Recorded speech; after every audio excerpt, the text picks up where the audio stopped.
Good afternoon, everyone, and welcome to the Governance and Audit Committee of Wednesday, the 25th of October. We've got quite a hefty agenda to go through. Quite a hefty agenda to go through this afternoon. The number of items on the agenda is partly associated with the movement of 6 weekly meetings, which we'd said we'd trial over the next few months to see whether that's doable or not. So if you can bear with me, you'll notice that most of the reports are for information, but that doesn't prevent us from asking the relevant questions that I'm sure we will all ask during the course of the afternoon.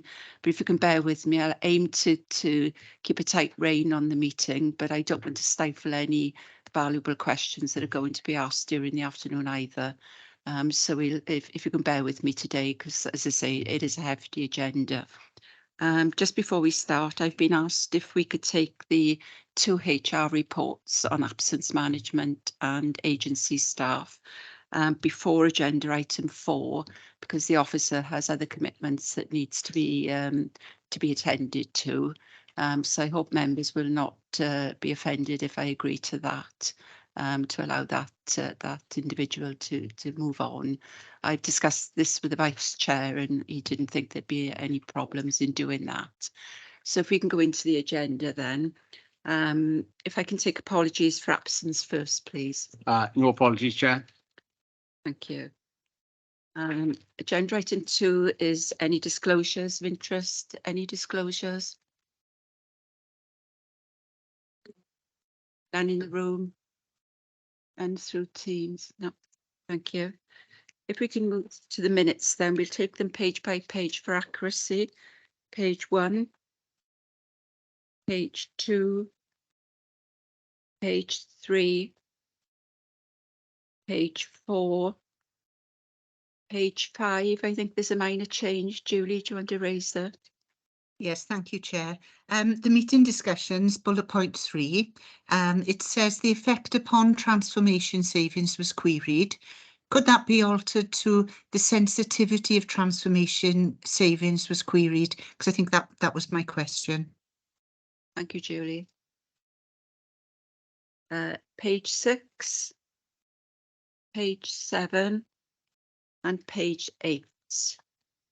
Could I have some hands up, please, if that's a true reflection of the meeting, the last meeting? I've got hands in the room and I got hands on the screen.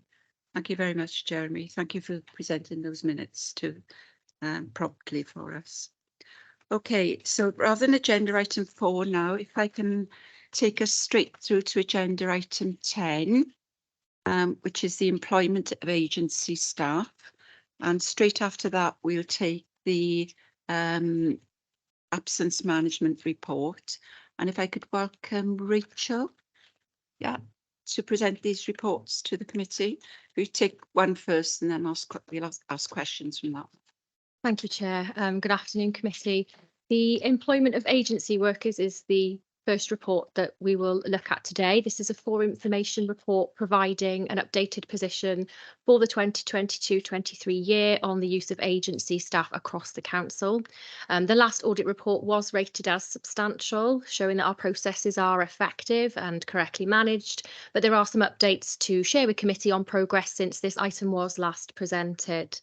So section 2 of the report outlines the actions that have been ongoing and answers some of the specific points raised at the last meeting by committee members. And the table then in section 3 shows the change in the number of agency engagements within the same period in the previous year, with the Place Directorate showing a slight decrease in overall usage. At the time of submitting this report, the number of agency workers in that directorate who'd been engaged for more than 12 months was not available. That was a specific question from committee, but I do now have the numbers to be able to share today. And we also have a colleague from Place on the call, Matt Perkins, if there are any questions at the end of this presentation of the report. So we have 56 agency workers within the Place Directorate who have been with the council for more than 12 months. And we are going through various processes to address the numbers, including recent recruitment activities, which again, colleague from Place can come in and answer questions on shortly. But it's important to note we do continue to use recruitment as a tool to reduce agency numbers where possible, but whilst also being mindful of the balance between needing those short-term unexpected demand for placements. So without utilising agency workers, there is a risk that delivering services for residents that they expect to receive might be at risk, and there will always be some need for agency staff to complement the contracted workforce, given the nature of the roles that need to be covered often at very short notice. The table also shows the appearance of a large variance in social services with regards to the number of placements, and it would probably be helpful for me to explain this difference compared to the report that was presented to you last year. At that particular time, social worker agency numbers were captured as part of the data collation, but some other engagement types around perhaps residential workers were not. And back in 21-22, departments were still struggling with responding to the COVID pandemic and staffing, particularly in residential services. But since then, I'm pleased to say the service area is storing this information. It's now accurate and readily available. And that's why the numbers presented in the 2022 year are reflective of the overall position. Committee members will see from the cost table in section 4 that the general costs, as an example, do not suggest there is a significant variance between those 2 years. And as at today, we only have 6 agency social workers, which is considerably low compared to the demand for agency experienced in other local authorities. The overall cost in that table for agency usage has risen in line with inflation only, and it doesn't show any particular rise in demand for agency staff, so the utilisation is pretty stable. And it's also worth noting that the average number of placements each month equates to about 4% of our overall workforce numbers. So the cost then is equivalent to about 3% of the overall pay bill. So given the size of the organisation and the demands that we have in frontline services, it's not a particularly large or excessive percentage compared to the overall pay bill and workforce numbers, given the need for ebb and flow in short-term emergency staffing requirements.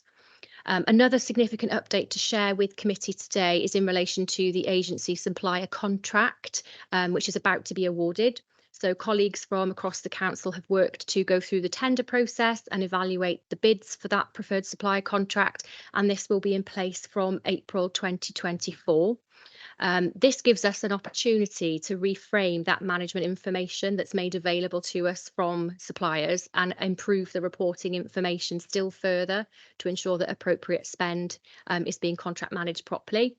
And it will also be a helpful opportunity for us to again promote out to managers the expected processes and procedures that they should be following when ensuring compliance. So we will be putting on a series of communications to cascade in advance of that new financial year when the new contract comes into place.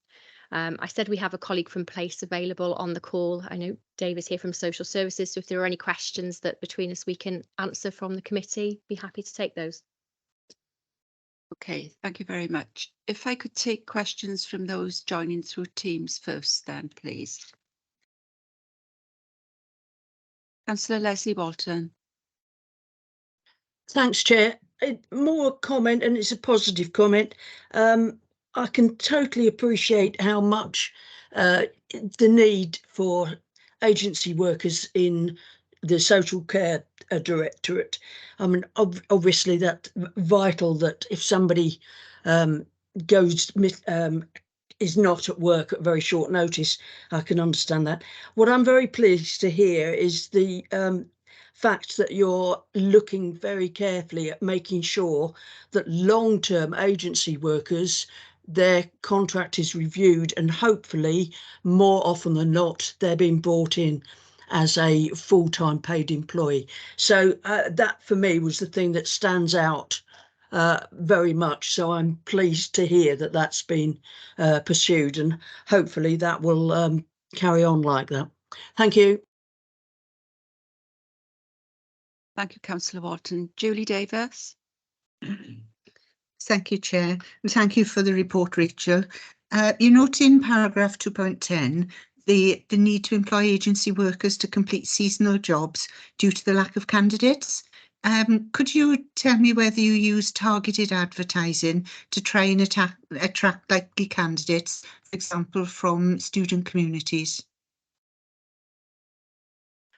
I think that's probably better responded to by Matt, who's on the call today, who can talk about the seasonal vacancy work. Other than the usual council website for jobs where we normally place, because we are mindful of the cost of advertising outside externally, there would be local arrangements, I suppose. So it might be appropriate for Matt to come in and provide a comment. Matt, do you want to come in? Yeah, thanks, Chair. Yes, is the short answer. We have tried sort of targeted adverts. I think our issue is our seasons is sort of 6 or 7 months of the year to do garden waste collection. So actually it sort of starts in April and finishes in October, November. So it's not just sort of fixed the almost term dates and other bits and pieces.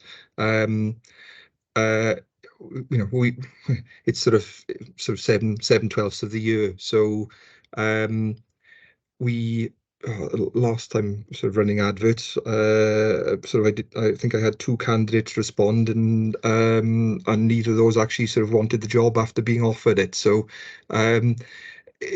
not for want of trying, you know, we don't tend to find seasonal candidates, or seasonal recruitment is successful in finding people.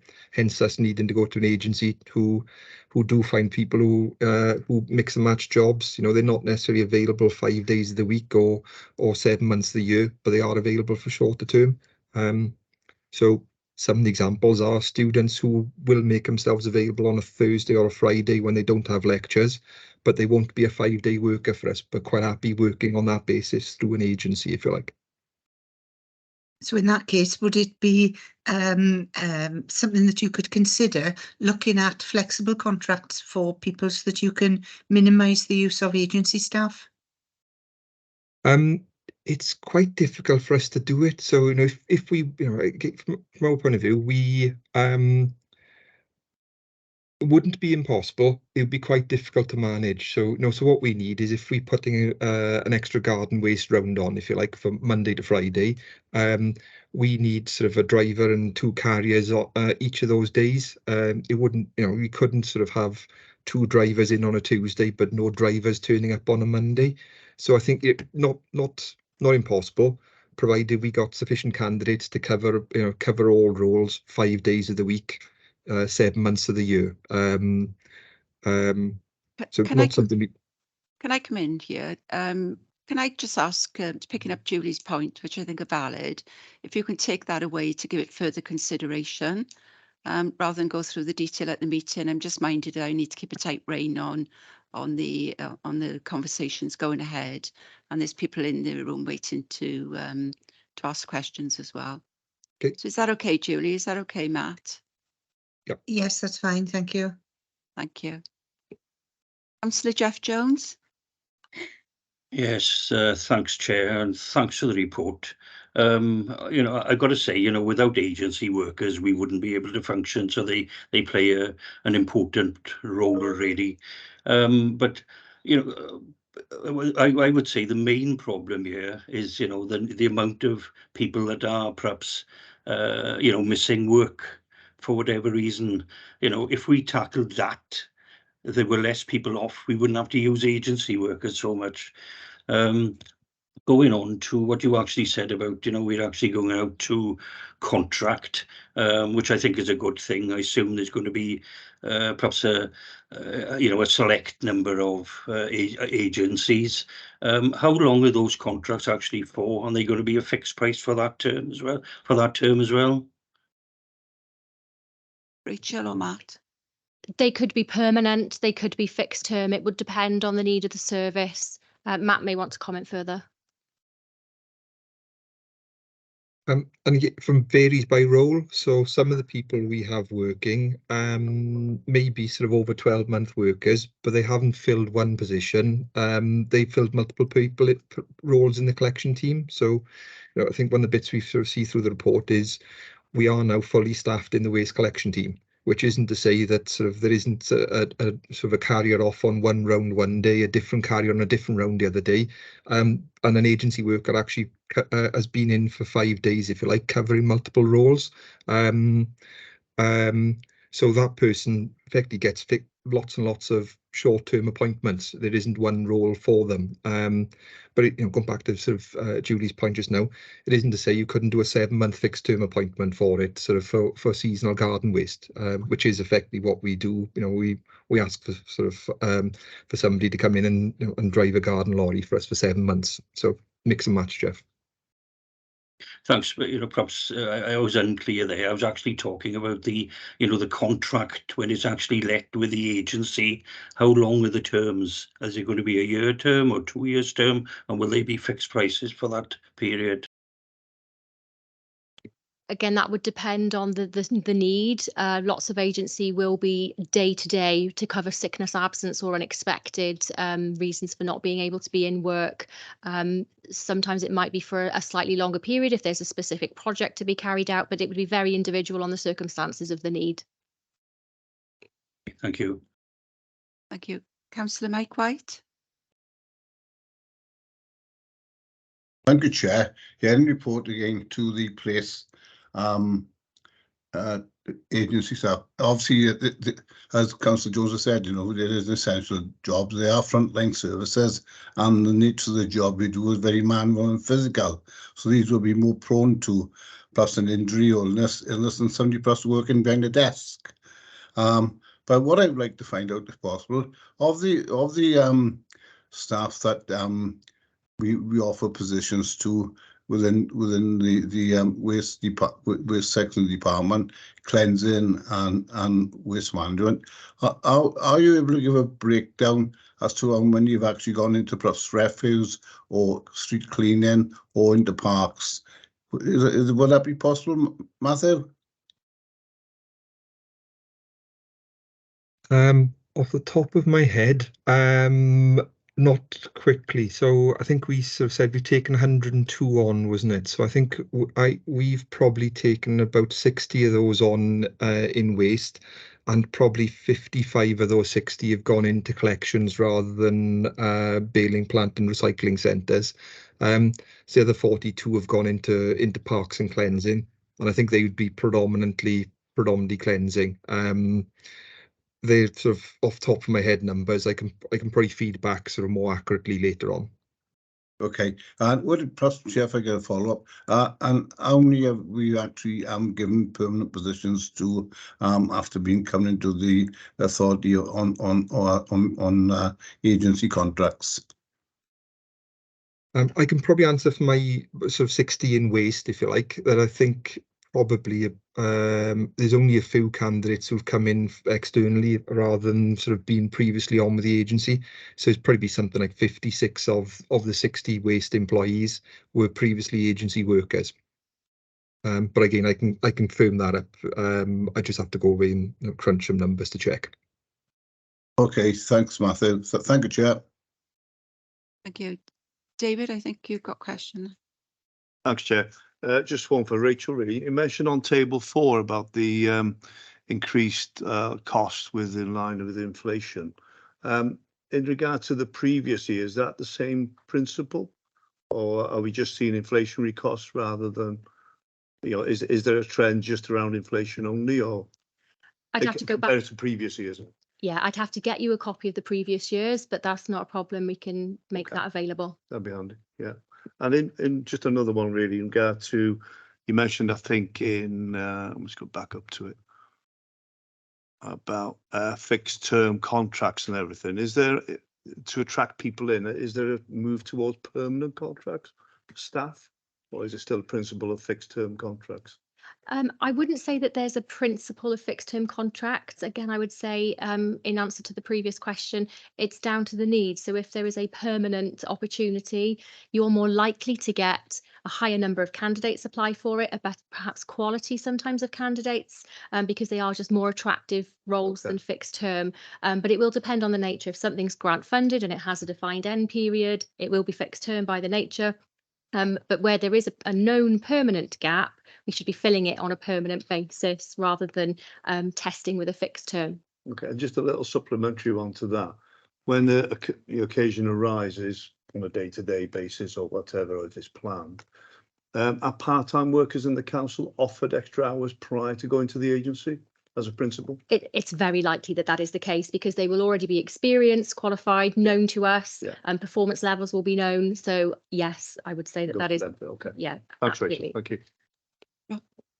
Chair, thank you very much. It was actually on those 2 points I wanted to come in. So, politically, we've made commitments over a number of years now that where possible, we will try and convert agency workers into permanent. I think that's sensible to do. And as Matthew, Mr. Perkins said, that we've been successful in that in waste. There will be a further opportunity coming up to do that as we renew our fleet of vehicles in the coming year or so. So again, as there will be some necessities for changes in terms of operation around there, that may give us an opportunity to increase that number further. And again, it's as Mrs. Rachel Davis has said, in terms of the employment contracts, what we've tried to do is where we've got part-time or where we've got opportunities to give people extra overtime opportunities, we do all of those things to utilise our existing skilled staff rather than go out externally. So yeah, absolutely, that is absolutely our policy. Okay, thank you. Any other questions?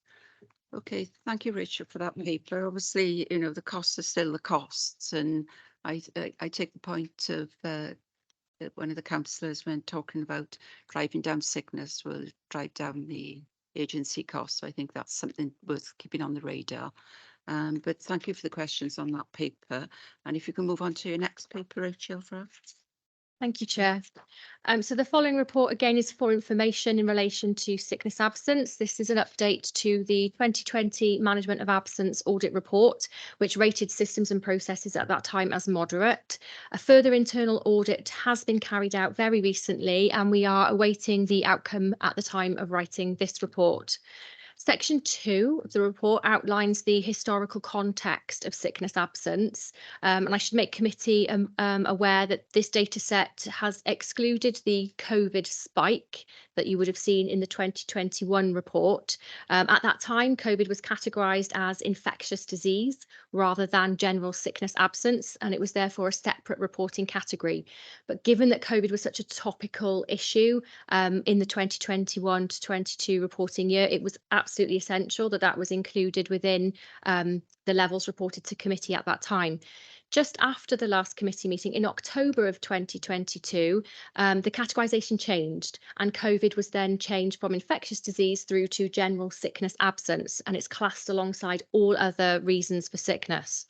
So for the purposes of giving you the historical data set in this report, there's a level field of sickness absence to view the trend without the spike of COVID.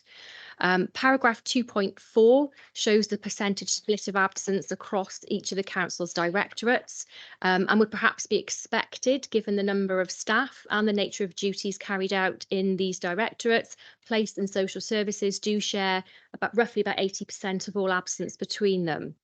There can be some variation between those two directorates when you look at the overall percentage of council absence and then more local departmental information. So whilst Place has a slightly higher overall percentage, social services will perhaps have a higher number of days because headcount due to the number of part-timers there will be different to FTE equivalent elsewhere. I think it's also helpful to provide some contextual information around perhaps the wider UK position with regards to sickness absence. So you may have seen reported recently that statistics were published a couple of weeks ago by the CIPD showing that in 2022, the UK had a 13-year high for sickness absence rates in the employed workforce. And that was 7.8 days per employee. So the council's absence levels haven't seen that same peak within the 2022 year and have remained broadly stable over the long-term period. And if you look at the All Wales benchmarking data set for 21-22, the 22-23 data is not yet published. Swansea's position against the rest of local authorities in Wales was exactly midway through the table, with the range extending from 8.7 days through to 16.5. The report then also references some important information around the context from the Department for Work and Pension and the Department for Health and Social Care research carried out in 2019. This is around long-term absence and the factors that are likely to influence the levels of sickness absence in a workplace. So our workforce demographics, which is detailed in the report, show that nearly half of our workforce are over the age of 50. A greater proportion are female, and a significant proportion work in the sector around caring, leisure and service. That's the research then determining that these workers are 3 times more likely to have long-term sickness absence than your typical worker who might be under the age of 30. Our workforce demographics show that we only employ 9% of our workforce under the age of 30. So arguably it's to be expected, therefore, the type of worker we presently employ and the type of work that they carry out will attract a higher likelihood of sickness absence instances. The tables in section 2 then go on to show you the split of long and short-term absence and the top 5 reasons for absence over the last 5 years. It's evident that stress continues to be the most common reason for absence, and it accounts for 1/4 of all of the days lost. So well-being of our staff is obviously a key priority for us, and we continue to provide a range of options to support those who are unwell, to enable them either to return to work or remain in work where possible. And we continue to support managers in frontline directorates with management of attendance advisors on some targeted interventions. We're proud of the work we do to support staff with long-term health conditions, and we've reaffirmed our commitment to the Dying to Work Charter recently, and we'll be working towards attaining disability confident leader employer status. Section 3 then outlines the ongoing actions that have continued to take place to support and improving attendance. And a key piece of work that took place over the summer months was a review of our existing management of attendance policy approach and our occupational health provision. This was discussed with CMT just a couple of weeks ago in October, and a flavour of the possible considerations for those future improvements are contained within the report and outlined in paragraph 3.3. So we will now focus on pulling together what those possible new approaches could look like in conjunction with key stakeholders, including our trade union representatives, over the coming weeks and months. Section 4 of the report then highlights the work that our occupational health service seeks to provide and shows the level of demand that's currently being received by the service. So along with our policy approach review, a full assessment of the occupational health provision has been conducted, and we'll now be analysing those findings alongside any proposed policy change so that we have a cohesive joined up offer to the organisation in both the managing absence side, but also supporting employee wellness. Again, happy to take your questions. Okay, thank you, Rachel. It's very comprehensive commentary around the report. Again, can I take questions, please, from those joining by Teams? Julie Davis. Thank you, Chair, and thank you again, Rachel, for this report. When the original report was brought to this committee, we were told that there was quite a laborious manual exercise to produce the supporting data for it. Has this been made easier through Oracle Fusion? And because absence management is intrinsically linked with the employment of agency staff, does agency staff data appear on the manager dashboard alongside the absence data so that the manager has a more complete picture of what roles are being covered and by whom? Thank you. That's okay. The Fusion information is readily available to us. So we have a wide range of reports that we're able to download, not only as an organisation as a whole, so me as head of HR being able to look at the wide picture, but also individual managers are able to run their own reports within Fusion to see the picture within their own department. So there is a combination of different ways that we can access that data and that we can use pivot tables to change it and design it. We are always looking to do more, and the next thing we would like to do is put that into a dashboard format and look to see how we can have more progressive reporting and statistics readily available.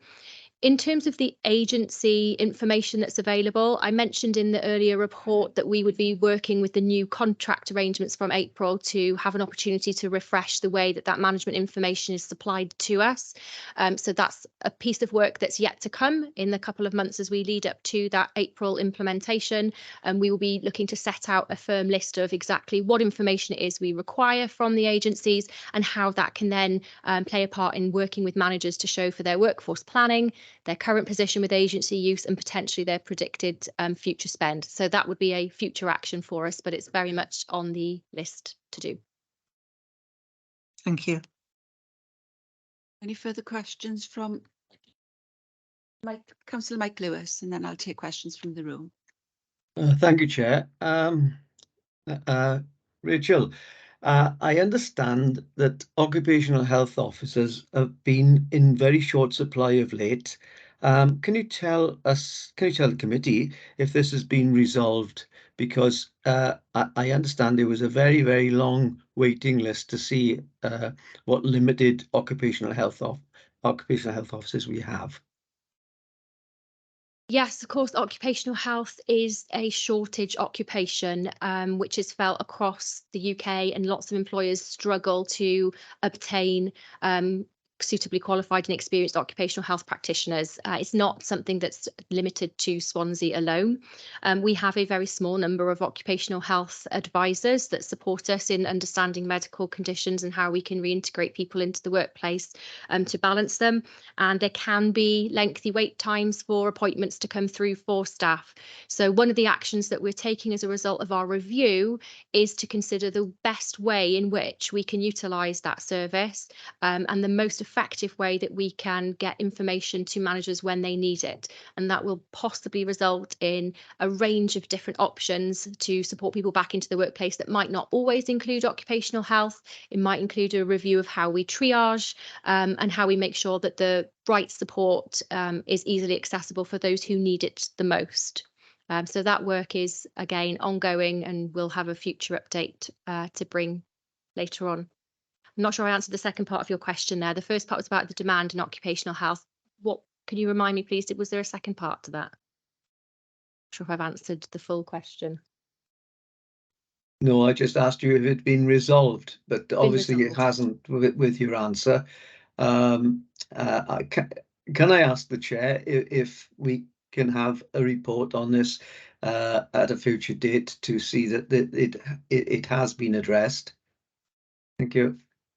I'd agree with those comments. I mean, we've raised the issue around the benefits and the effectiveness of occupational health previously, so I'm glad that it's been looked at. And I do note in the report there's a 10-week wait for occupational health. So I think the report is clear that there is work to be done. But I agree with you. It's a wider issue around the availability of specialists in occ health.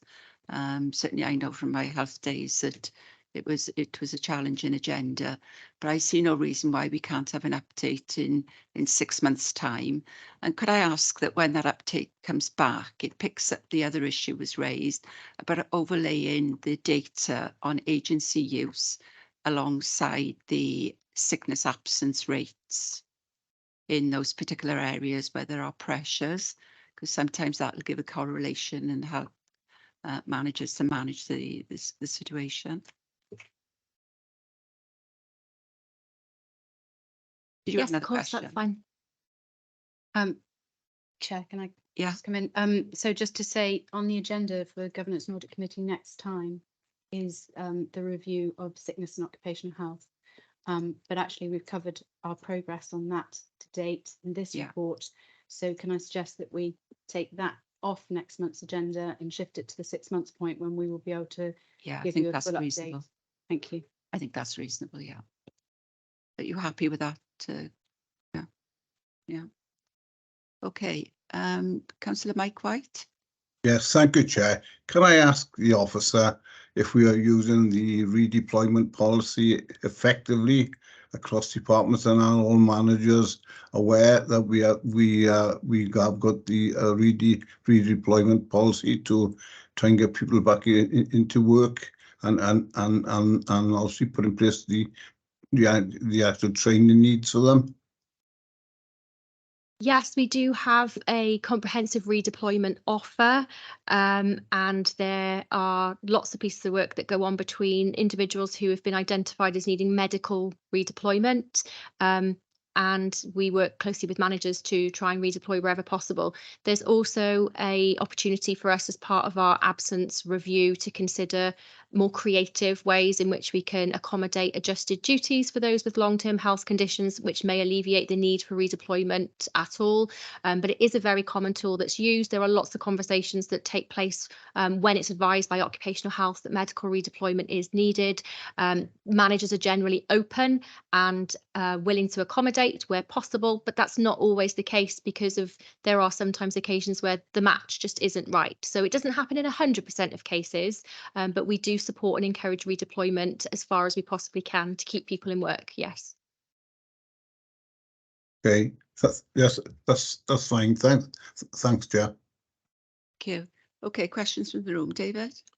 Thanks, Chair. Thanks, Rachel, for this report. It makes very interesting reading, both in the short term and long term. And there's a couple of observations, really. Obviously, the age profile of the current workforce is like 50 plus, if you like. So from an organisational sustainability, obviously, in the next 10, 15 years, we're going to see a huge number of people retiring or early retirement due to sickness, which is obviously another feature of this age group as well, long-term health conditions. So apart from financial sustainability, there's a workforce one as well. That's a challenge. Again, just an observation, and I think as well, it'd be interesting to compare the age profile of agency workers as opposed to the age profile of council workers. Really, I assume a lot of the agency workers, because of flexibility, will be in a much younger age category. We mentioned briefly about students, but again, it's more attractive to have that flexible working. So it's an interesting observation, really, in regard to workforce planning and impact on the organisation, really. Absolutely. And one of the things we've been working on in the HR and OD arena, we've gone through a mini restructure, and we have identified workforce planning as a key priority objective for that team to be undertaking in conjunction with service areas. So we've put in training opportunities through the LGA that we've tapped into. We're looking at expanding that for senior leadership as well, to really understand the fact that you're right, we are potentially likely to have a large exodus at one end and we need to be recouping at the other. There are other pieces of work around that our workforce strategy looks to improve upon, which would be around entry points for young people, for example. So what is our offer at 16, at 18, at 21, etc., and how do we increase that 9% of under 30s within our workforce? So both of those issues, yes, are very much alive and on the radar within the HR and OD world that they're actively working on right now. Great, thanks, Rachel. And the other one was in regard to the table at 2.9.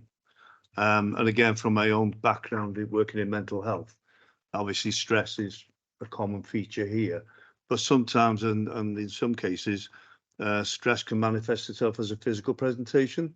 So things like backache, headache, colds, these sort of things sometimes are the acceptable form of stress by the individual, where they have difficulty with obviously talking about emotions and the stigma around mental health.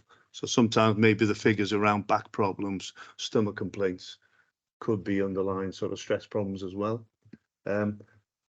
Yes, no, you are right. And I think there's also a piece for us to look at there around our categorizations. Again, some of these categories probably haven't been reviewed, and we've got an opportunity to do that and to separate out what does stress mean. So where does bereavement fit into that? Where does work related versus personal versus something else? So there's probably an opportunity for us as well to look at expanding and contracting some of the reasons for absence. So we'll have included that in our absence review list. Just another quickie from me, it will be quick. In regard to the interventions around stress management and the access to both face-to-face and online and everything else, are we measuring the sort of outcomes with staff in return to work interviews? And is there a recurring theme with the same members of staff, or is the sort of stress related across the workforce, if you follow me, in regard to the outcomes being good in that thing?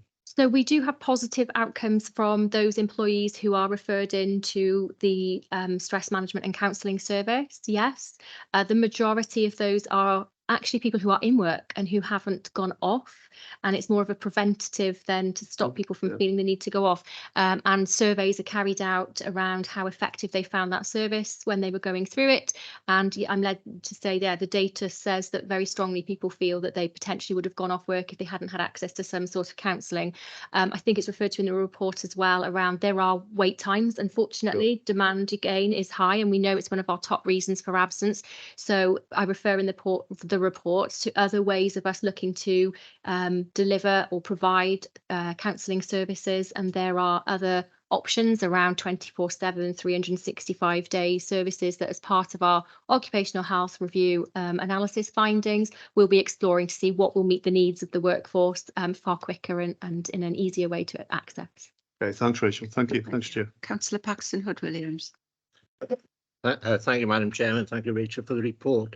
Just a quick question, really, in the sense that through these figures, do we have any analysis of the amount of the figures that are due to lost time accidents? We do retain and record that information, yes. It's not present within sickness absence reports, because if we were to have industrial injury, for example, it might have been caused in the workplace. It's a separate category for reporting. If that was an area of interest, then we could certainly bring that statistic to a future session, but it's not treated as sickness in the same way. Sorry, it might just be interesting to see what percentage of time lost through lost time accidents is as a result of results in is a percentage of the long sickness absence, and obviously could indicate a training requirement, possibly where we're not training people sufficiently well to avoid those accidents. Yeah, we do hold that information. That reporting is available. Yes. Okay, thank you. Thank you, Chair. Thank you, Rachel. On your table on page 210, the 9 reasons you give is a very comprehensive list of the reasons for absence, but given that it only relates to 50% of the absence, can you give us a flavour of the other 50%? It really does depend. With every other reason for absence we've got on there, there will be all sorts of things. Some will be less than 1% of absence fits in there, you know, an eye injury, for example, right through to all sorts of short-term reasons, coughs, colds, flu, which with COVID around haven't interestingly appeared on the table at the moment. But the 50% is split because the categories are so many. There are so many different types of ailments that you may be off work with. They're not large enough. I mean, you can see that some of the numbers in here as a top 5 reason, chest infections was 4% of absence. So when you're getting into less than 4%, it's really difficult to put a meaningful number onto it. I would just say that they weren't significant enough to show that there's a large proportion, although I absolutely accept 50% of all absence in those other categories is a lot. But there are a large number of categories around all the things that people could be sick with. You mentioned you were going to look at the categories, though, in part of the review. So yes, we will. Okay. If there are no other questions, then thank you for that comprehensive report, and I'm pleased to hear what you're intending to do by way of strengthening the absence management, particularly around the occupational health, the compliance issues, and the other checks that you're starting to introduce, both from the workforce and the employers' perspectives. So I look forward to seeing a future report, but thank you so much. If we can move forward now then, and we'll take the Clydach Primary School report next. David Rowe. Good afternoon. Good afternoon. Good afternoon. My name is David Rowe. I'm the acting head teacher of Clydach Primary, and here with me today is Julian Nichols, our chair of governors. We're here today to update you on the progress made against the recommendations from our audit earlier this year. The report in relation to the actions undertaken have been shared in advance of this meeting, which clearly show the proactive steps that we've taken to address the recommendations that were received. The new and interim leadership at Clydach Primary have worked swiftly to address all the points on the report. We've worked in partnership with a local authority and an experienced administrator from another school to ensure that progress has been made. As you can see from the report, of the 27 actions, 26 are now complete. The outstanding action in relation to the appointment of a new administrator is currently underway. This had originally been planned to commence in April at the start of the new financial year, but as a result of strategic planning, we've been able to issue an advert for the role to commence in January, pending a successful appointment and employment checks. We are due a revisit from the audit team in the next quarter. However, we have requested, if possible, for the team to visit us within this term to see the work that's been undertaken and to identify any further areas for improvement.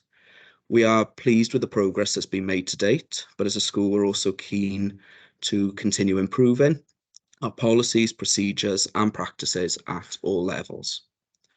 I'm pleased to report that actions have been taken against all of the points mentioned. In relation to the moderate actions on the report, the unofficial funds have now been audited in line with policy, and this is checked frequently by leadership at the school. An inventory of all items at the school has been undertaken. The bank mandate has been updated and payments are now made promptly. The unofficial fund is reconciled on a monthly basis by our temporary administrator and checked by myself, including the random testing of invoices.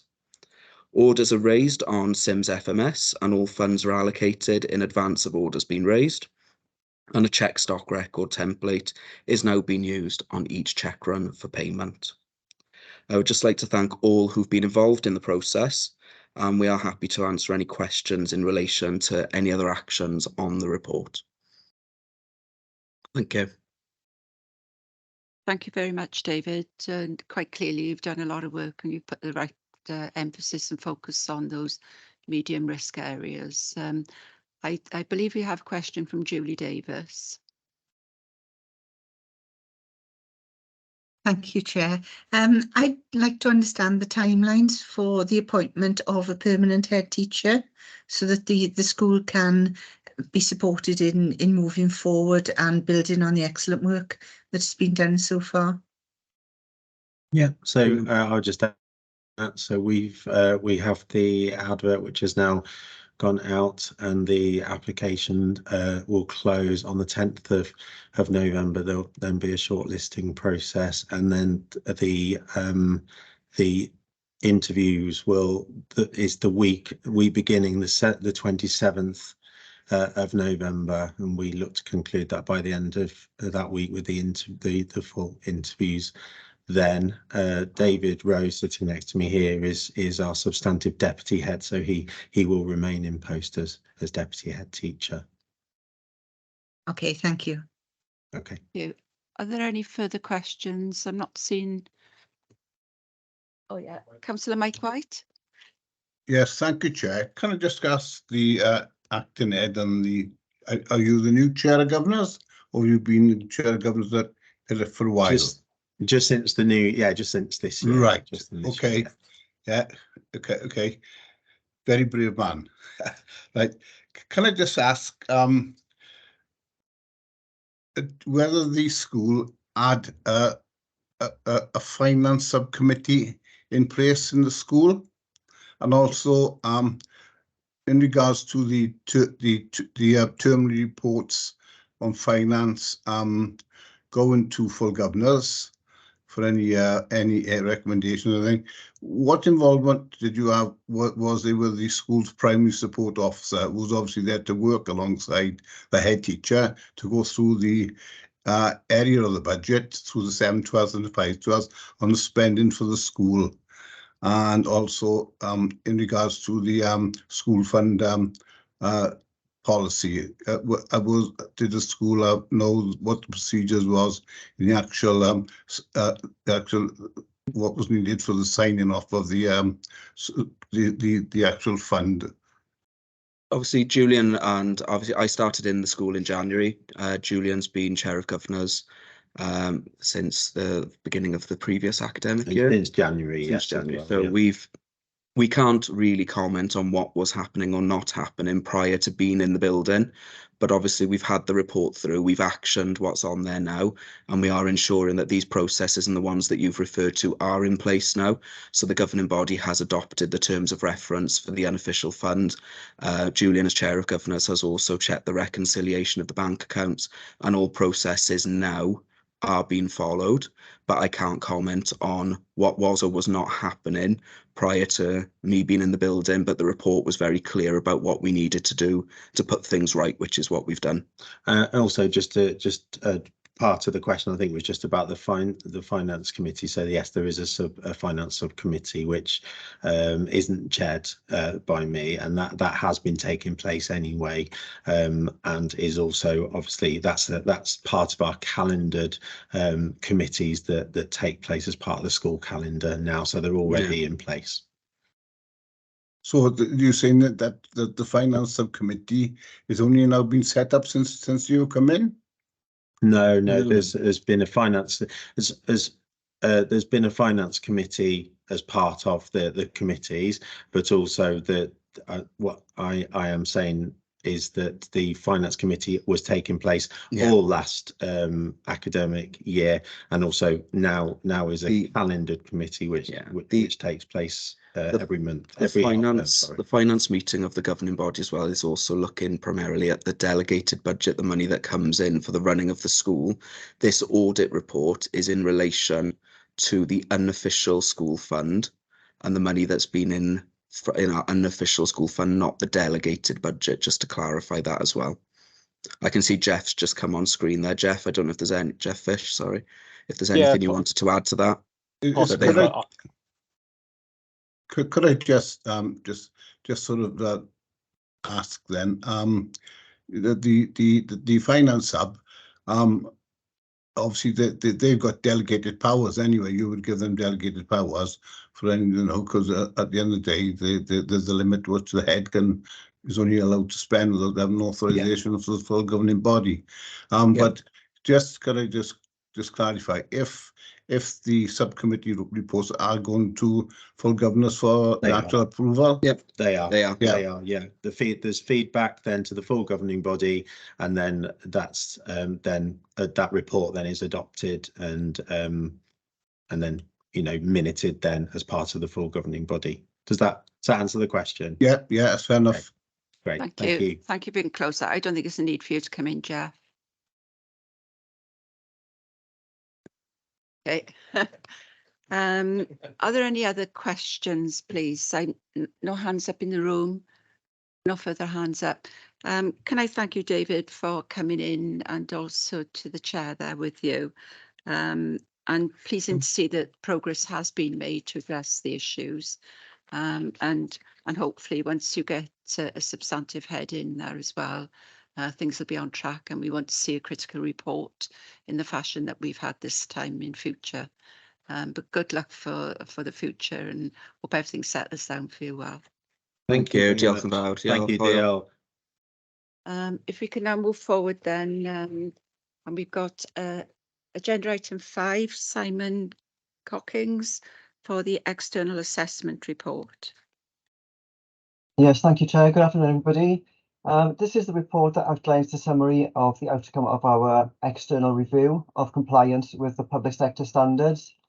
I'm sure members are aware previously, the standards dictate that we have to have an external review at least every 5 years. So the way that we've decided to go with this review in the past as a group of chief auditors is an internal review with a peer review validation, which is what the entire chief auditor group has approved. This is the second assessment that's taken place. The first was undertaken in 1718 by Cardiff Council, who confirmed we were broadly compliant with the standards, with no significant deviations from the standards being noted. The second was up-to-date review was completed by Blaenau Gwent between December 2022 and August 2023. So this report summarises the outcome of that review. The external report itself is in Appendix 1 on page 23 of your packs. The review concluded that we are fully compliant with 303 lines of the 304 best practice guidance lines with the public sector standards. Only one area of partial compliance was noted, which was in relation to our IT audit resource. 3 further actions were suggested for improvements to existing compliance, as shown in the action plan starting on page 27 of your agenda packs. So the external report from Blaenau Gwent is in Appendix 1, which is the full report. Members will be familiar with the table showing on page 25 of your packs, which gives a summary of the outcome of the assessment, because that forms part of my annual report and annual assessment of compliance, as reported in my annual report to committee. And then the action plan itself is in Appendix A and B to that report on pages 27 and 28. So as I said, there's only one minor partial compliance issue with IT resource, and that is considered to be partially compliant because we do have IT audits on our audit programme, but there is a slight lack of dedicated IT resource within the team, which has been identified over a number of years.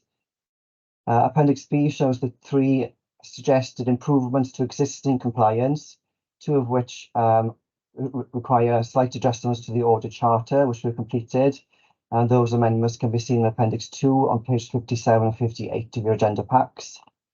And then the 3rd suggestion is the production of audit flow chart to try and guide staff in how we undertake an audit. And again, that's been completed and is shown on page 75 of your agenda packs, Chair. Yeah, overall, I'm very pleased with the outcome of the review. One partial compliance is very good, so I'd like to thank the team for their hard work. I'd also like to thank Blaenau Gwent for their hard work in undertaking the review as well. But generally, I'm very, very positive outcome for the external review, and I'm very pleased with it. I'm hoping members will be too, and I'm happy to take any questions that may be necessary. Thank you very much. Are there any questions from members on Teams first, please? If not, can I kick off with questions in the room then? It is a positive report. I am somewhat disappointed that no one from Blaenau Gwent have made contact or liaison with members of the Audit Committee or the Vice Chair or myself, because the Governance and Audit Committee terms of reference is clear that we should have been involved in and contributing to that assessment. But I've raised that point before, and it's been noted, because I think that's an important omission of the EQA that's done when it's on a peer review basis. We've also previously asked for consideration for a full external assessment, and I'd like that to go down on the minutes so that for the future 5-year assessment, due consideration is given to a full external review, not a peer review. So I just wanted to make that note. It is positive. I was very surprised to see the number of non-applicable areas on page 3 of the report, appreciating that you did not do any consultation work, but there should have been processes in place that could have demonstrated, had you been asked to do them, you knew how to appropriately deal with those. So I would challenge that it's not applicable. I would say it is applicable, but you just didn't do any at that time. Can I come back on that point, Chair? Yeah. Yeah, that's fine. I'm sure members will be familiar with this sort of assessment table from my previous annual reports. My annual assessment does assess these the non-applicable areas as being compliant should we be asked to do that activity. So my assessment would deem us compliant should we be asked to do that consultancy work. So we have got processes in place to ensure compliance. It just so happens that the assessors dictated that because we hadn't done any of that work in that period, it was classed as non-compliant. But my internal assessment does sort of give detail of what we would be doing should we be asked to be compliant with those areas, if that makes sense, Chair.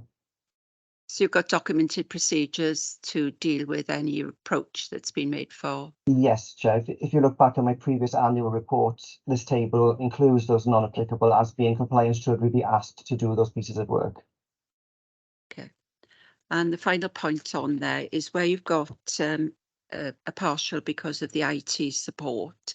if you could consider perhaps liaising with the IT team within the council to see what opportunities there are to provide additional training, perhaps, recognising that you need to be minded of conflicts of future interest. Should they be able to support anything, then that individual wouldn't be audited by the auditors, so to speak. But if you can consider that, because I'm minded that the cost of training for IT for auditors is very expensive, but there may be other options you could draw on from the IT experts within the organisation. Yes, Chair. I mean, this is just to make members aware, this is not a unique problem to Swansea. You know, audit resource across the sector is a challenge at the moment. Particularly trying to get an IT expert auditor across the sector is increasingly difficult, I must say.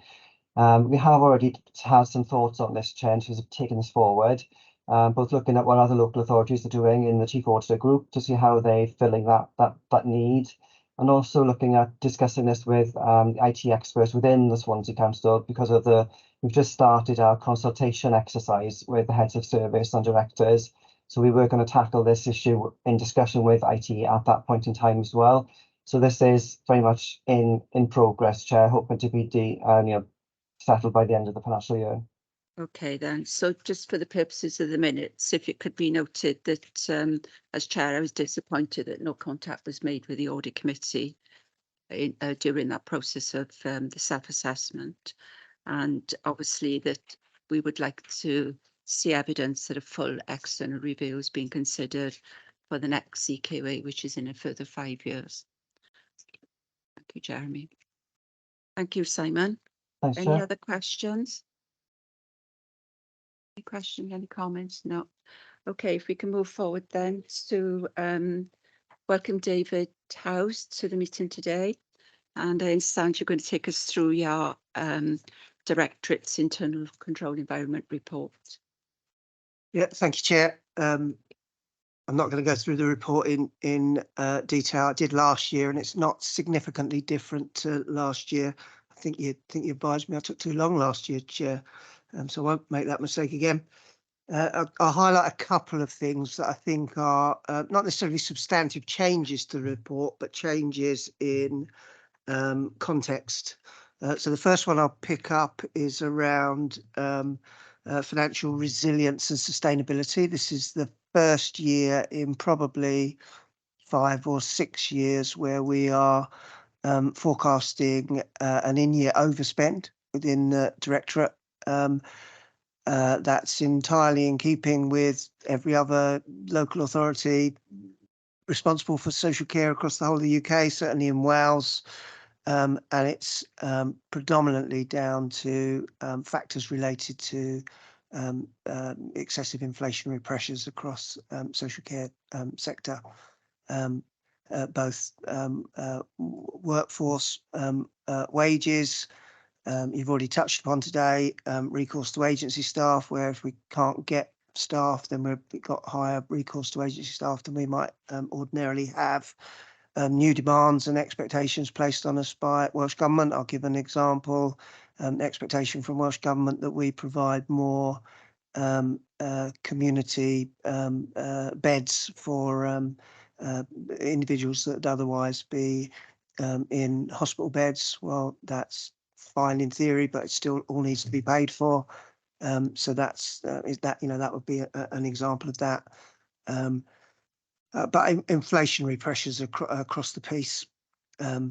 It's difficult, as some of you that were in council when I presented my annual report, looking forward and the kind of context that we imagine it's going to be around, very difficult settlements for all public services. That's going to remain a challenge for us. So that plays into the risks that we're trying to manage in terms of how you balance resources, limited resources, changes in demand, increased expectations, etc. And then that leads into how do you maintain your resilience and stability around key safeguarding responsibilities, etc. So it is a heightened and more challenging period. I think it's fair to say. Nevertheless, we remain or our processes, our practices, our infrastructure, etc., remains strong and resilient to manage that as best we can, doesn't necessarily mean that you can overcome all of those issues in a way that's perfect. So I'd highlight that context in terms of a couple of the well, it's in the main risk that we're always monitoring and reviewing and trying to put in place mitigating factors. You capture around safeguarding. How do you maintain that safe and effective services that protect the most vulnerable within our population, or play our part in protecting the most vulnerable in our population as best we can? Three key areas that I highlight within that risk, and two of them continue to play out strongly. Having a sufficient workforce, particularly a sufficient workforce of qualified staff, so qualified social work staff, for example, but you could apply that to lots of registrant staff. That remains a real challenge for us, and it's still going to be a challenge as we look into the future. You'll see from the mitigating actions, I hope that we've got a comprehensive suite of actions in place to try and mitigate that, but that's not going to be easy to make sure that we can manage arrangements as safely as we would like whilst those actions take effect. So if I picked out one, the creation of a social work academy, it's a good innovation, but it's 12 to 18 months before you start seeing the benefits of that. But nevertheless, it's giving us hope. Other steps that we're taking immediately, like recourse to alternatively qualified staff who we can bring in more quickly, but that they're not able to undertake all of the roles of, for example, a child protection social worker, but they can alleviate some of the pressure on the on the registrant social work workforce. So we are doing those things, but again, it's almost like you're double funding some of that, so it adds to the financial pressures that we're trying to manage. The only other one that I would, the other one in relation to safeguarding that again talked about in council when I reported recently, is the issue around placement sufficiency. So this is for looked after children where children do need to come into care. What we want is robust capacity where there's some choice and an ability to match the right type of placement with a child or young person's individual needs. The reality is at the moment that it's not just that we haven't got choice, we literally haven't got enough placements, and that's a combination of what we're able to provide in-house by the council, but also what we would typically commission from the independent or third sector. That has been made more challenging by the policy intent around that this shouldn't be, that we should extract profit from those arrangements, and we should be able to deliver this kind of care for our young people without there being a profit element. It's very admirable intent. I don't disagree with the intent. It has disrupted a set of arrangements that have been in place for something like 40 years, and it's the time scale over which we need to create the not-for-profit solutions are very tight for us. Really, the bulk of that's going to need to be what we provide directly by the council in truth. So we've got a couple of years to do things like double the number of fostering households we have. For Councillor Williams will have known for years we've been trying to grow our in-house fostering cohort. Doubling it over 2 years is going to be a real challenge, and it's probably something like 5 times the number of in-house residential placements we'd need to create. Well, that again, that's not a quick ask. So those are real challenging risks. We'll be working hard to mitigate them as best we can. The only other one that doesn't actually appear on the appendices, but I do reference it in the report, there's probably a timing issue as to when the appendices were printed off. But WICIS, which previously, that's the performance information system that we use, which we had as a high risk because it wasn't working very well. We then managed to de-escalate it because we got it to work well. But Welsh Government's plan now is to move to a new arrangements. At the moment, we're calling that WICIS 2. but the timescale again over which that transition is supposed to take place, which is something like 2 years, maybe 3 at best, is extremely challenging. So at the moment, I'm re-escalating the risk about, will we have a performance management information system in place in 3 years' time that the council can rely on? That sounds very dramatic at the moment. Intentionally dramatic to some extent.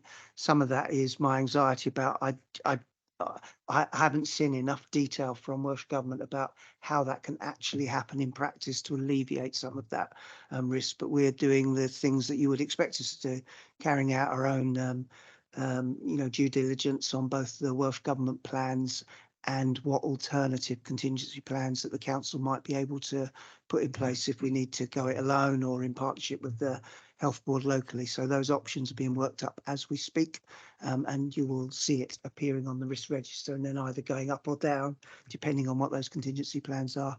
I'll stop there, Chair. Okay, thank you. Before I open up, but can I just follow up on that last comment you made? What's the driver for the Welsh Government to move away now from the system that's starting to work? I think there is a view from the official, so DHW, whatever DHW are, Sarah will know what DHW are, Digital Health Wow, something like that. I think the advice that they've given to Welsh Government is that the solutions that Welsh Government were looking for around things like a single integrated health and care record across community services haven't actually been delivered by the solution that was then put in place. So I would challenge that. I think we've delivered quite a lot of benefits locally and regionally, but when they look nationally, they're not seeing sufficient benefit.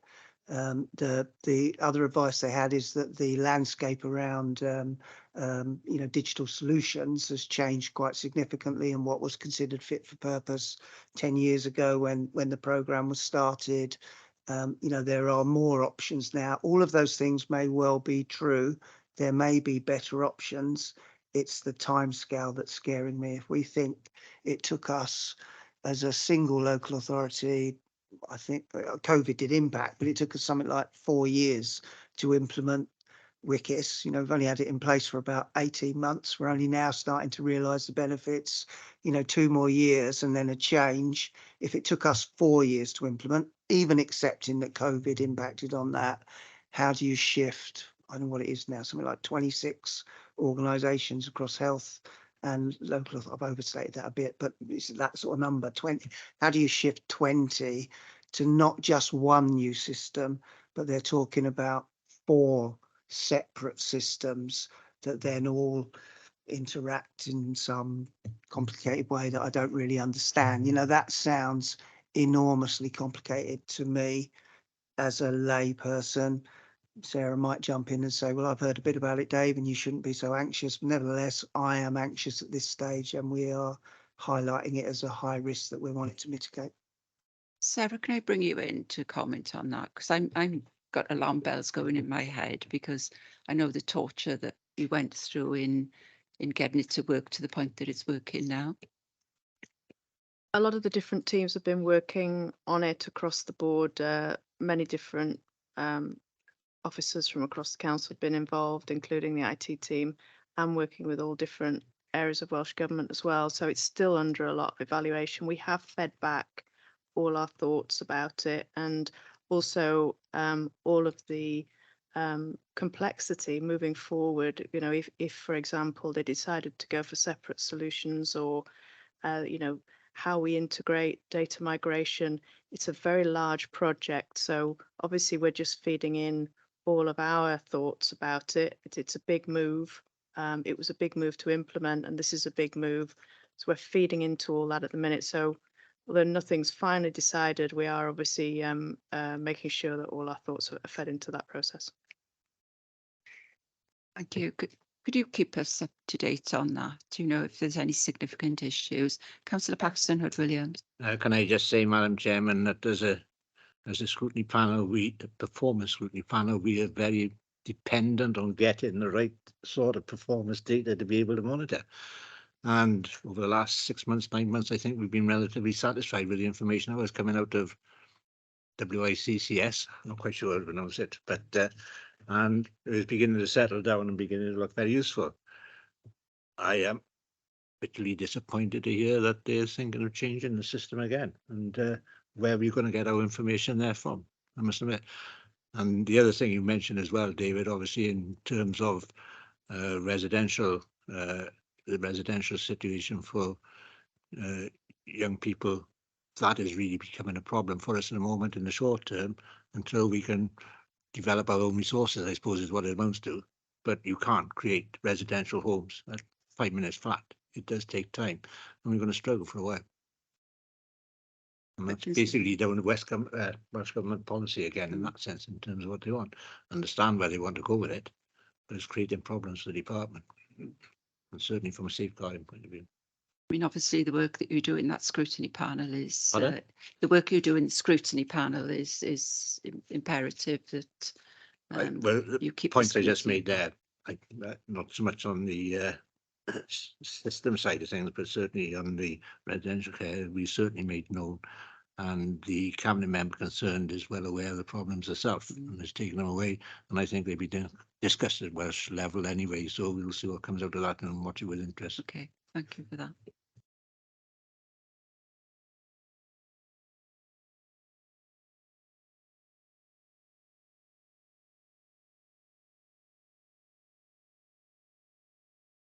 Thanks for the report. Very interesting reading. Just a couple of points for me, really. The integrated care pathway from hospital to home obviously features quite heavily. You've mentioned it here locally, but equally from the Audit Wales report we'll see later on, and also policy from the Welsh Assembly. Can you just give us I know times of a premium, but give us a quick sort of snapshot of how that is working locally with the Health Board at a sort of an operational level? Thanks. So well, that's a good question. So we have 4 established pathways that are the bulk of what we'd say is our home first offer. 3 of them have been fairly well established for a reasonable time. The 4th one is a bit more recent. I'll try and summarise them. So one of them is around individuals that are in hospital have finished their critical care. Yeah. Are effectively okay to return to their usual living circumstances, but need a very short-term level of probably some practical type support. And mostly that's facilitated by our third sector colleagues, and that works pretty well. So that's good. Yeah. The step up from that, one stage, I suppose, there's a cohort that again, the end destination should be returning back to where they, where they came from when, before they went into hospital. That's called their home, isn't it? I've overcomplicated things. So return home, but they're going to need a more intensive level of support that would be a combination of some personal care and an element of reablement type support. Again, that's a well-established pathway in our region and integrated. So we've got, you couldn't tell the difference between a therapist that was employed by the council, therapist employed by the health board.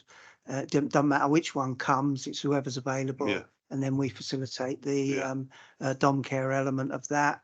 That's long established and working pretty well. Probably not, though, getting as good an outcome as we would like. So typically we'd expect 80% of those individuals that go through that type of service to not require any ongoing care. And at the moment, about 50% do still require ongoing care. And there are all sorts of, it doesn't mean it's a rubbish service. There probably is something about, are we identifying the right people to go through the pathway? Yeah. Is the therapy that's needed available absolutely when it's needed to the level of intensity that's required, etc. So there are factors. So that's not as good as we'd like it to be, but it exists and it is supporting a lot of people. And 50% really good outcomes is good. Certainly better than none. Yeah. Next step up from that is a much more intensive reablement service. So residential reablement service. We've got what I consider to be sector leading offer in this region, hosted by the council. But again, it's an integrated offer. You've got GPs that support that offer. You've got health board therapists, all sorts of therapists, physiotherapists, OTs, as well as our own therapy staff. And it's our home. It's the home that we converted many years ago. Has now got 24 places, which is really good. We increased that number during COVID. We've maintained that up until now. We're on the verge of increasing it to 28, subject to agreeing funding with health colleagues. But that's a brilliant offer. 80% of the people that go through that provision come out the end of it back home without any care at all. That beats any national standard you will see anywhere. So that's real flagship stuff. Really proud of that. Then the fourth pathway is individuals whose destination is likely to be a long-term care home. And the way the pathway is supposed to work is, rather than have all of the assessment carried out whilst an individual's still stuck in a hospital bed, that you preempt that, you step them down to a care home, carry out the assessment whilst they're in a care home. Some people might still end up going home, but the majority of people, you're pretty clear that you're going to have a long-term care offer. The challenge around that is you don't really want to move people more than once. So the difficulty in making that path work optimally for individuals is having some sort of sense of where's your end destination likely to be. Because if you can imagine, I don't know, you're a 90-year-old, very frail individual with a number of health conditions who ends up in a placement, the assessment's carried out, and then the assessment determines you need a different placement. Moving them, brutally speaking, you're increasing the risk of dying. So we haven't quite got that working perfectly, but it's happening. It links to the WICIS discussion because where Welsh Government have said on their advice from DHW, we haven't really got examples of shared care records of different organisations using the system, the same record, seeing the same record. Well, we have all of those pathways. We've got health workers and local authority staff, all of the performance information stuff, all of the management information, all of the care records are on WICIS, used by whichever organisation is providing the particular bit of intervention. So we have done exactly what was envisaged when we embarked on this 10 years ago. Utopia, but for a bit of the system. Yeah, but still, You wouldn't choose to unpick it. No, exactly. Thanks very much, David. Thank you. Julie Davis. Thank you, Chair. Dave, you noted in your overview the resource and financial pressures that the Directorate is under, which I'm sure we all understand and sympathise with. The Audit Wales report, A Missed Opportunity, Social Enterprises, is being presented to the committee under Agenda Item 12. So I'd like to understand more about how you're developing other solutions to the provision of social care, such as with social enterprises. And I have a second question after that, if that's okay. Yeah, I don't want to steal Lee's thunder, and I hope he covers some of this when he presents later on. But some of the things would jump out to me. So, for example, as a region, so it's not just what the local authority are doing, but as part of the regional partnership board, so that's the health and the two local authorities, us and Neath Port, we have commissioned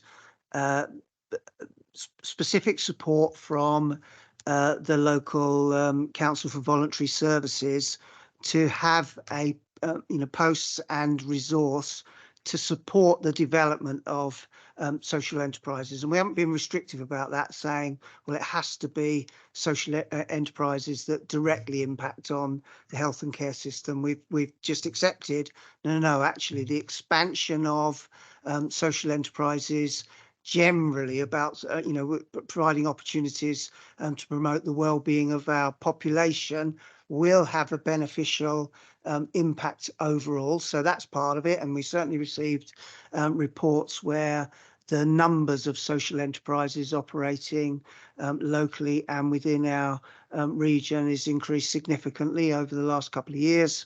at least in part, supported by that investment that we've made from the region. I'll pick out one specific example, which is very targeted towards assisting building some additional resilience. So micro enterprises, particularly around either domiciliary care or lower level practical care that might offset the need for domiciliary care, at least delay the need for formal domiciliary care. So we've had specific projects focusing on developing what we call micro enterprises. So it's where I don't know, pick somewhere like the Gower, where it might be difficult for us to have domiciliary care sufficiency, just because of the nature of that rural type arrangement and distance between people, etc. It's actually a very good model if you can find individuals who are prepared to establish a micro enterprise, work, with and very closely with a small number of individuals all living in the same area.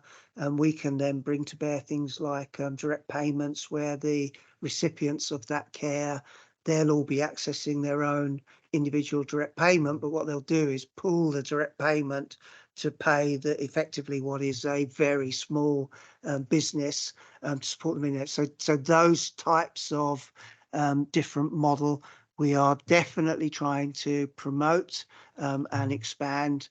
I'm sure what Lee will share later on, though, is there's lots more for us to do, lots more opportunities, but it's definitely in our thinking and planning. Thank you. And my second question is around performance management. You explain in paragraph 1.2 on page 81 of the pack that your directorate has the highest number of statutory performance indicators, and you expand on this in section 3. So you've given us some assurance that performance management is embedded throughout the directorate. But what I would like to see is some performance metrics where they show room for improvement, but with a focus on the support that is being given to help achieve those improvements, so that you can strengthen the assurance that we are being given. Before you answer that, can I just mention that the directorate does go to the performance and management committees, and the CMT report to submit on a quarterly basis. Notwithstanding that level of assurance, is there additional assurances, which is what Julie's picking up? So we recognise the scrutiny you're already under through your routine management arrangements, but is there anything more that you can give us by way of assurance, even if it's the outliers of what your challenges really are, which you've said, but how that's affecting your KPIs? Is that right, Julie? Yes, thank you, Chair.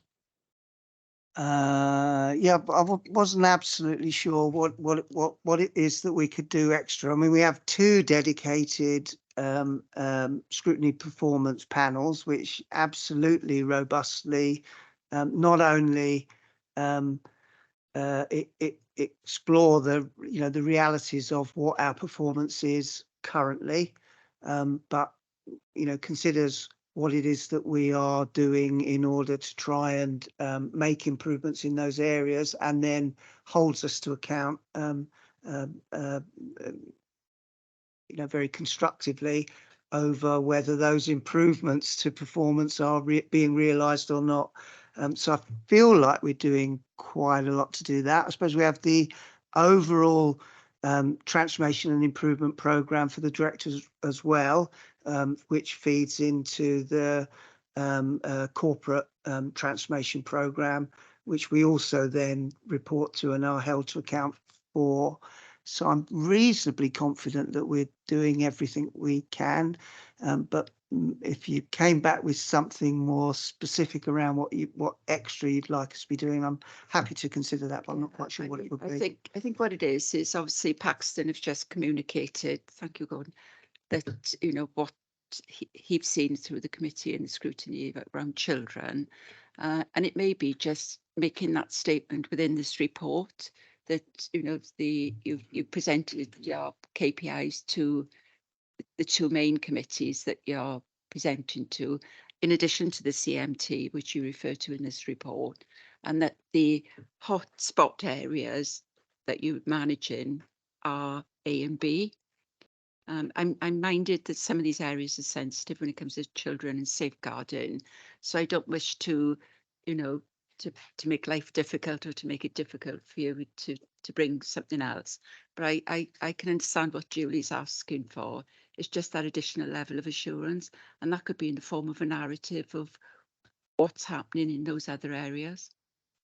That's fine. I thought I had done that in my report. If I haven't, then I apologise. I'll strengthen that bit of the report to be clear about that. It's absolutely fine. Yeah. Because obviously we've got sight of the performance meetings that you go to, and the dial that's got the red, the greens and the colours. So we can see that, but it's separate from this committee. So it's just understanding that and having that level of assurance. That's absolutely fine, Chair. Yeah, just to pick up on that, Ray, I think I mentioned at the beginning of when you gave the report, you mentioned 4 areas that you mentioned, the key areas for you. And maybe that's a flavour of maybe what we need in the future, rather than the broad brush report, which is obviously very informative and everything. But you've identified 4 key areas, so maybe in the future we hone in on those 4. No, absolutely. I've got it now. I'll do that. Okay, that's lovely. Any further questions in the room or for those on Teams? No. Can I thank you, David, again for bringing this report? Obviously, it's an important part of the agenda for this committee, and notwithstanding the work that's done in scrutiny and in CMT and all the other areas, but we have got a duty to discharge and provide the role ourselves as well. Thank you very much. If we can move on then to the scrutiny annual report, and we've got and would welcome Councillor Peter Black to go through the work that he's been doing through the scrutiny committee. Welcome, David. Welcome, Peter. Thank you, Chair. You've got all the documents in front of you, so I'm not planning to work my way through those. Just to highlight that, you know, in the last few months, we've looked at some pre-scrutiny, pre-decision reports about the redevelopment of the Community Hub project and the Oracle Fusion project, which I know your committee's been concerned about. Looked at active travel, and of course the panels themselves are looking at a whole range of issues. We now reduced down from 6 to 5 panels. We've combined 2 of them, largely to help out with the issues with staffing. We're just about to take a report on the Working Party on antisocial behaviour, as well as looking at the cross authority working things like as partner rights and the joint committees. So, you know, we have got a very wide range of work which we're looking at, and hopefully the work we're doing very much fits in with the sort of things which the Governance and Audit Committee are doing as well. Happy to answer any questions.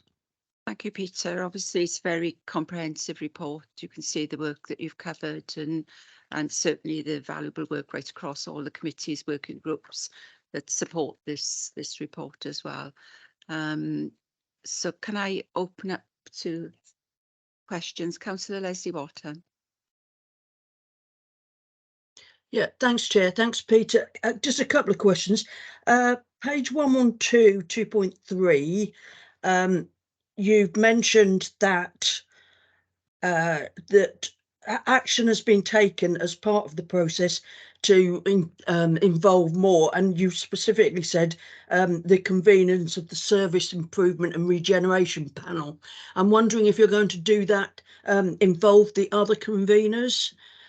And my other question is on you give more information so the public know more and more about scrutiny and are encouraged to get involved. On the council website, is there information about how the scrutiny programme committee is constructed, who's part of it, how councillors are involved, how co-optees are involved, that kind of thing, which again I think would make it seem more transparent and accessible, but that might be covered already. I don't know. Thank you. Yeah, there's quite a lot on the council website about scrutiny committee, as there are about all the committees. I'm not sure if it goes into the sort of level of detail which you're referring to, but certainly all our meetings are public, and we do try to involve the public in terms of publicising the work. I think we do monitor the sort of publicity we get, and the press do report on a lot of our conclusions and our scrutiny issues. So, for example, they covered the scrutiny of Oracle. They also covered I think the scrutiny of the hub in Oxford Street as well. So we are getting coverage on that, but I'm not quite sure what you referred to on because I haven't actually got the committee agenda in front of me. I've just got the report in front of me, so I'm not quite sure on the first part of your question, Leslie. Is it on the 2.3? Is it? Action already taken as part of this process, convener of service improvement. I'm just looking at this. I mean, we don't have regular meetings of conveners, but we do talk to each other, and we do sort of agree the programme at the scrutiny conferences. So there is a lot of working together involved in putting this programme together and making sure that we don't duplicate the work we're doing with each other. Okay. I was just saying, thinking that whilst obviously finance is one of the major points of an audit, we're also still looking at other things, that practical issues that aren't necessarily financial, but are all part and parcel of performance management, etc. So I was just suggesting that maybe the other conveners are also relevant if you're going to involve the convener of the improvement performance panel, so should the other conveners be a bit more actively involved. Yeah, absolutely. I mean, the improvement performance panel does a lot of work around the finance thing, but as you've just heard in the previous item, both the conveners of the two social service panels are very active in looking at their particular area, and education. All the panel chairs report back to the programme committee, so we do have a regular monthly report from each of the conveners in sequence. So we do actually scrutinise what the panels are looking at. They come to us and we do question that, and we do make suggestions to them as well. So there is a formal process by which the panel chairs come to the programme committee and report back on what they're doing. Okay, thanks. Okay, I've got Councillor Mike White and then Julie. Yeah, can I just explain? There are three strands of these sort of scrutiny areas of work we do. One is obviously, like you would say, the finance one, that obviously is ongoing, and the child and family, and also we do like an in-depth scrutiny committee, which like the antisocial behaviour one just completed. That's sort of gone for approximately 6 months, and then you've got the one of light touch areas, which are all put forward by the non-executive councillors at the annual scrutiny board conference, and the areas then to look at then are obviously put forward to the committee after that annual meeting for areas that we can set up the actual scrutiny committees and panels, Leslie.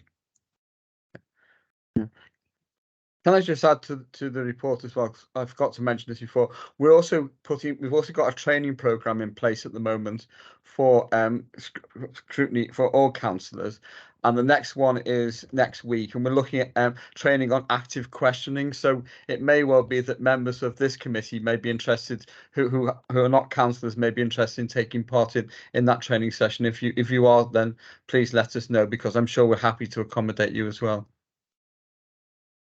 Thank you, Peter. Julie. Thank you, Chair. I've got one question and one observation, if that's okay, Peter, and it might follow on from the discussions that we've already had to date.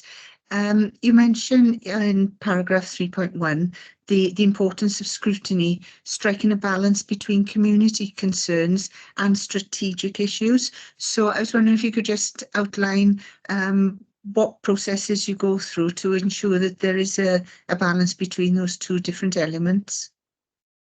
Yeah, well, in terms of community concerns, we do rely on councillors themselves to be in touch with their own community and to come forward to us with issues.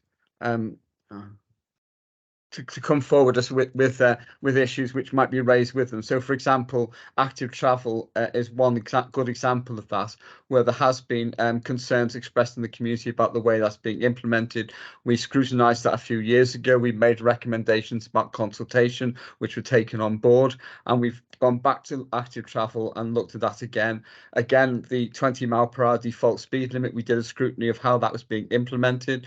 Unfortunately, we can't very much influence the guidance which the authority was following, but we have looked at that, and again we've had public input for that on that as well. So we do try to balance out those strategic issues with feedback we're getting from the public. More strategic issues we'd be looking at. We look at the budget, obviously, in terms of finance. We do quite a detailed scrutiny of the budget. We also look at wider issues. The Orion project, the Oracle project rather, is an important one because it affects the whole way the authority is operating, and we did a couple of scrutiny sessions looking at that as well. So we try to do a whole range of things as we go along, and of course the panels themselves will be looking both in detail but also more strategic issues, both in education, in social services, and we have a climate change panel as well, looking at climate change issues, but also looking at the way we kill weeds. So it's a big, quite a mix. Okay, thank you. And my observation was that the scorecard metrics contained within section 2 of the report don't reflect the participation via YouTube. And I think that possibly you should consider creating another metric to capture that, because it is another form of participation in the looser sense of the word. Did you say Sorry? YouTube? Did you say YouTube? Yes. Yes, you mentioned that Yeah. you mentioned the number of views that you've had on YouTube.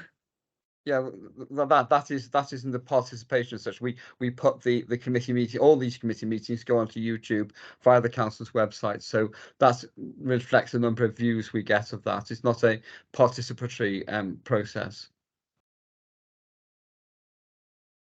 No. Okay, I'll accept that. So, but we obviously it's on the council website. It indicates an interest in the council's work or in a particular topic we're looking at.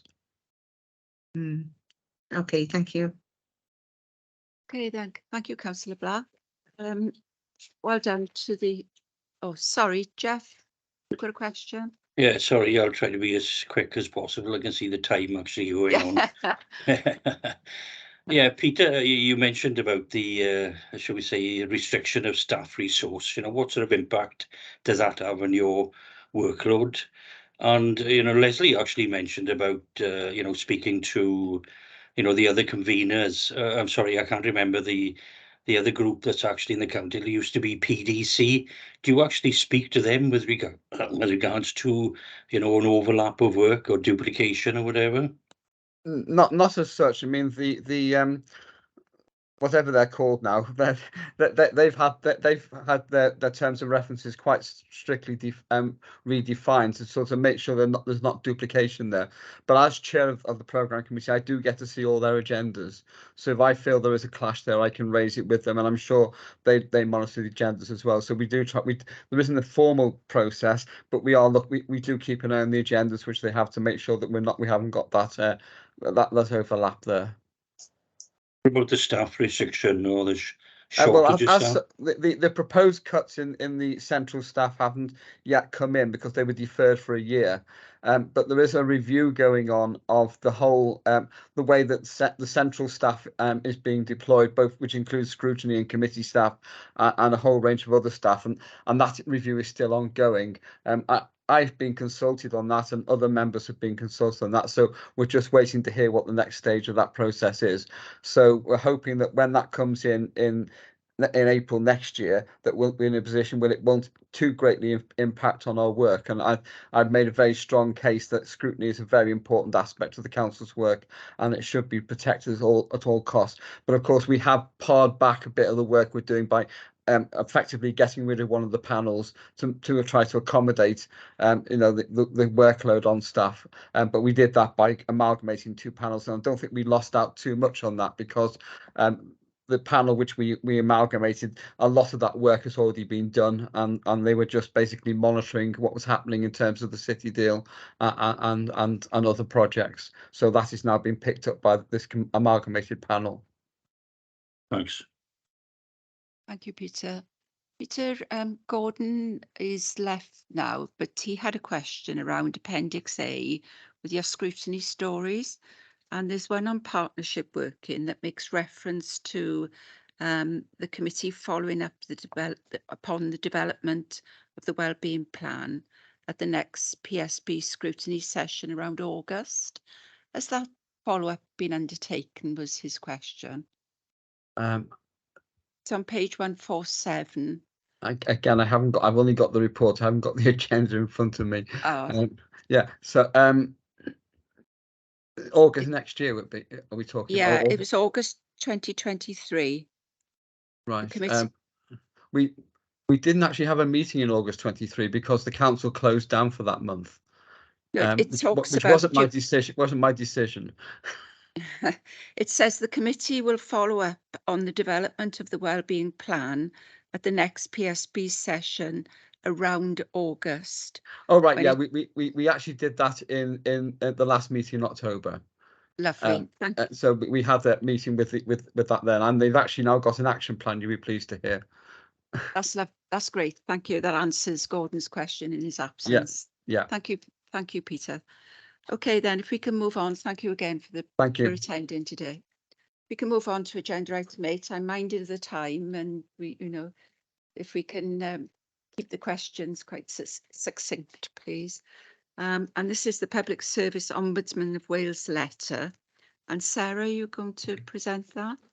And just before you start, I mean, this report that's attached and the letter from the Ombudsman is making explicit reference to the Audit and Governance Committee using the data to understand the Council's performance on complaints and consider how well and how good the complaints handling is embedded. So we've got a key role to play in this this committee with regards to that. So Sarah, if I can invite you to take us through the report. Thank you, Chair. The Public Service Ombudsman Wales publishes the annual letters to all councils, and they're on its website, which, as you said, is attached to Appendix A. The letter highlights activities undertaken by the Ombudsman's Office during the last financial year, and it also highlights the council's performance. The Ombudsman Office, they saw a 3% increase in requests compared with the previous year, 2021 to 22. And the Ombudsman has launched a new service quality process as well to ensure the standards of service are meeting expectations of councils. The second wider own initiative investigation will be looking into carers assessment in local authorities in the coming year. In terms of Swansea Council's performance internally, the Ombudsman received 94 complaints relating to Swansea Council last year, compared with 71 the previous year. This represents 6% of Swansea Council's overall complaints and 9% of all complaints received across Wales. Understandably, we saw complaints reduced during the pandemic, and you'll see that shown in the graph at point 2.2, the trend across the years from pre-post pandemic. 24% of complaints, which is 23, related to housing, but these were across a range of issues, so that's no particular trend in housing. Housing has seen an increase in complaints due to clearing the COVID backlogs, particularly around internal housing repairs and the transition period to the new Oracle field service system as well. Of the 10 complaints that required intervention and reached an early resolution or voluntary settlement, these were related to 8 which were corporate complaints, which was 1 in the contact centre, 4 for housing repairs, 1 relating to rats, one relating to council tax, and one relating to housing, housing more generally. 2 social services, one for child and family and one for adult services. So yes, and thanks very much to the complaints team and all the staff across the council that have been handling complaints across the year as well. It's very much, you know, it's been a lot of complaints. It's been, you know, hard work for them in terms of the complexity of some of the complaints because of integration with other services and public different partners as well. So you know, the team have handled that very well. The Ombudsman, as you say, has asked the letter to be presented to both Cabinet and the Governance and Audit Committee, and both are being presented this month. At the previous committee, you did ask last year in terms of assurance around the compliance and quality of the complaint service, and one of the comments was you were waiting for the internal audit to be completed. That has now been completed, and which got a substantial rating. That's just recently. So those which should give assurance. Secondly, obviously this links in with the annual report and complaints, which is coming to you later in the year. Thank you, Chair. Happy to take any questions. Thank you. Any questions? Paxton? Sorry, Madam Chairman, I don't have a question, but in C3 crosses community council is referred to in Appendix F, so I better declare an interest as chairman of that. Not quite sure why it's there, because there were no complaints in respect to the community council according to the table, so I don't know why it's included in the table, but there we are. Okay. Same applies with Gowerton anyway, but that's another Okay. story. Thank you. You got that noted, Jeremy. Okay, thank you, Paxton.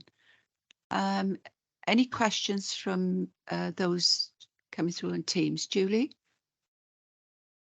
Thank you, Chair, and thank you, Sarah, for the report. On page 179, which is Appendix B, complaint handling represents 13% of total complaints. So I just wondered whether the new technical solution is helping to improve the monitoring of the handling of complaints, for example, in terms of response times. Yes, definitely with regard to stage 1 corporate complaints. Yes, we've seen a significant increase in performance and compliance since that went live in July. And you'll be seeing that when I bring the report forward as well. Okay, thank you. Any other questions from those in Teams? No? No questions in the room? Can I just ask one on the same pages Julie just referred to? Various other 6. Can you give her a flavour of what those 6 are? Page 179. Various other complaints. It's the last entry on the table.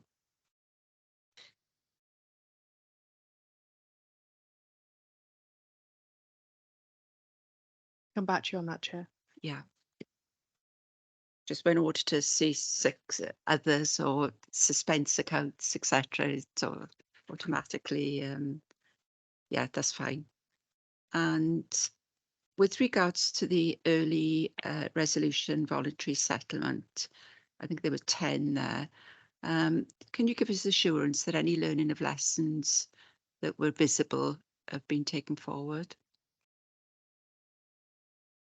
Yes, we often do this, and now a lot of the services have been setting up their own quality assurance teams as well, so that they're actually analysing complaints and can look at ways in which they can improve processes. I know we've reported this specifically for social services, but a lot of the other departments across the council are doing this. We also routinely reporting this into directorate meetings that they have once a month, and they're now looking at them across the board as a directorate. So yes, I think where lessons can be learned on that, that's definitely been picked up. And again, I'll be highlighting that in the annual report. Yeah, that's the key thing, isn't it? Learning from the complaint. And my final question is on page 183. It's got Town Community Council Code of Complaints, and it's got referral to the Standards Committee too. I'm just wondering if the Standards Committee has dealt with that one, with those 2 rather. The same report will go forward to the Standards Committee for Great. discussion. Yeah, Great, that's lovely. I've got no further questions. Sorry to have kept you so long to present your paper, but thank you very much, and thank you for the confirmation that the remainder will come to us in due course. Okay, if we can move forward then to Richard, governance and assurance arrangements for partnerships. Richard. Thank you, Chair. Thank you. So the report, it starts on page 185 of your papers. It's a for information report that provides an update on the governance arrangements of the strategic partnerships that Swansea Council participates in, and which you can see listed in paragraph 1.1. So firstly, in paragraph 2, we have an update on the governance that's taken place in the Public Service Board since the last report to the committee, which was back in March this year. So since then and up to September, the PSB has met twice to sign off the wellbeing plan. And as was referred to earlier, the associated action plan for 2023-2024. The action plan contains steps as well as intended outcomes, milestones and success measures for each of the 8 steps that were included in the wellbeing plan to deliver its objectives. And each of those steps has a strategic and an operational lead, which are taken from each of the partners. And there's also what's called a PSB delivery group, which has been established with each of the operational leads. And they meet to ensure that everything is integrated and that it's all joined up, and that links between the different steps in the action plan that are being made. One of the steps in the action plan is to produce a partnership map, which is hoped that it will allow the PSB to see where there are opportunities for joining things up or for reducing duplication, or where there might be some gaps to fill or opportunities for rationalising things or improving partnerships and governance arrangements. And it will also be a useful source to refer to if new work should arise as well, to see if that would fit into an existing partnership that might be able to deliver the outcome that's required.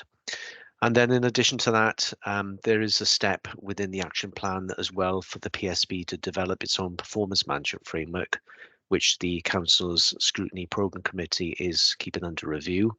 It includes the action plan, but in addition to that as well, we're looking to develop a framework with a list of population measures, as well as the monitoring arrangements to go with that, and the work to research and map those measures against the objectives in the wellbeing plan has already begun.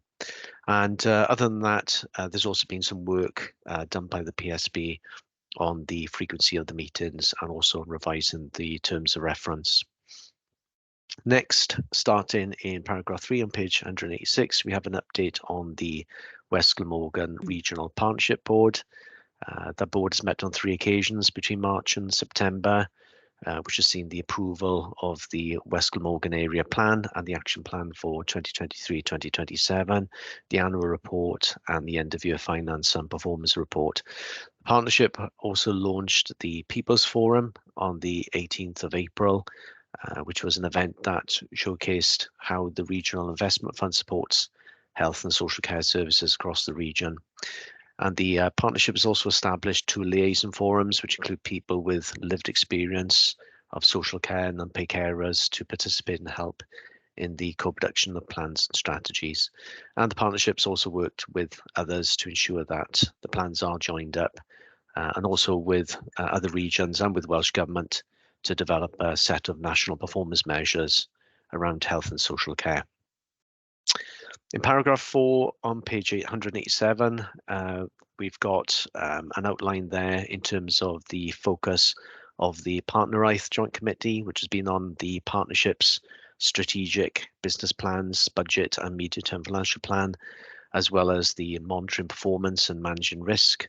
And the Partnerships Scrutiny Council Group has also continued to meet to oversee the operation of the legal agreement and the business plan. The partnership's annual governance statement has also been produced during the second quarter, which took into account assurance that's been provided by internal audit, as well as the identified areas for improvement, which were on strengthening governance arrangements and the business planning processes, including actions to introduce a scheme of delegation to ensure that there's a formal documented approach for decision making. Also a local code of governance as well, and a business partnering agreements with authorities who purchase services from the partnership to ensure there's proper clarity and that things are formally documented. And there's also a commitment to develop smart outcomes within the business plan as well, with clear milestones to ensure that delivery by the partnership can be properly monitored. Starting then in paragraph 5 on page 188, we can see that the main focus of the corporate joint committee between March and September has been to develop the committee's corporate plan and to finalise its governance arrangements. At the time of writing, a delivery plan for the regional transport plan was to be presented for approval, and budget proposals for the next financial year were to be considered. The CJC's Governance and Audit Committee had met and considered its terms of reference. The last meeting had been postponed, but at the time of writing, the next meeting was planned for the 26th of October, and the budget outturn and the outcome from the recent Audit Wales programme for CGCs throughout Wales were under consideration to be discussed. Also at the last meeting back in June, it was decided that the Chief Executive of Pembrokeshire Council was to be appointed as the next Chief Executive of the CJC from the 1st of November, when it's also deemed the most appropriate time to ensure that the governance arrangements, the existing governance arrangements are in place prior to the budget setting process for 2024-25 for the identification of priorities for the forthcoming year. Other governance arrangements identified for the prospective year are outlined in paragraph 5.4 of the report on page 189. And then finally, we have the Swansea Bay City Region Joint Committee starting on paragraph 6, page 189, where the main focus has been to oversee progress and to approve the portfolio cases, including the updated existing business plans. The committee also considered internal audit recommendations, the Audit Wales outline plan, budget outturn, the joint committee statement of accounts, and the annual report. Other developments included implementing recommendations from previous internal audit reviews, strengthening governance arrangements through the approval of Gateway Assurance Framework and the establishment of a change control procedure. The Joint Scrutiny Committee as well met on 2 occasions between March and September to review progress and performance and risks related to the delivery and the funding of programmes and projects. Thank you, Chair. Thank you, Richard. There's obviously a lot going on by way of establishing a framework, both of governance and a framework of performance, which gives a level of assurance and clarity to this committee that things are starting to evolve then and to form in a robust fashion. I'm just wondering, for future reports, the committee, may be helpful for the committee to receive, not to repeat what's going on in all the groups and committees that are described here, but whether we can have a sort of a summary of key achievements and key challenges across those partnerships, so that we cited of, and have assurance that things are going well by the way of key achievements, but also things that are being challenged by way of the key challenges. Perhaps you and I can have a conversation outside of this meeting on what that could look like, and not to duplicate in any way what's going on elsewhere, but just to give that high level of assurance. I don't know if you've got any comments on that. No, that sounds a very good idea, actually, Chair. So it would, I think, it provide a more focused report. That's fine. Okay. Are there any questions? I'm minded of the time now, so I'm not seeing any queries in the room, not seeing anything on screen. I guess people are getting a little bit tired now. Okay, thank you, Richard, for that. And I look forward to sort of having that conversation if you need it. Thank you, Chair. I'm sure Ness has got some form of framework or structure in mind. Yeah.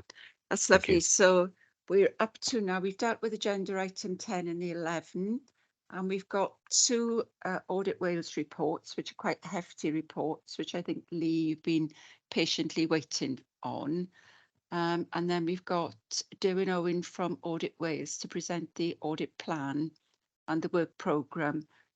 Items 16 and 17 are information. I'm sure we can deal with those if there are any queries around those at the following meeting.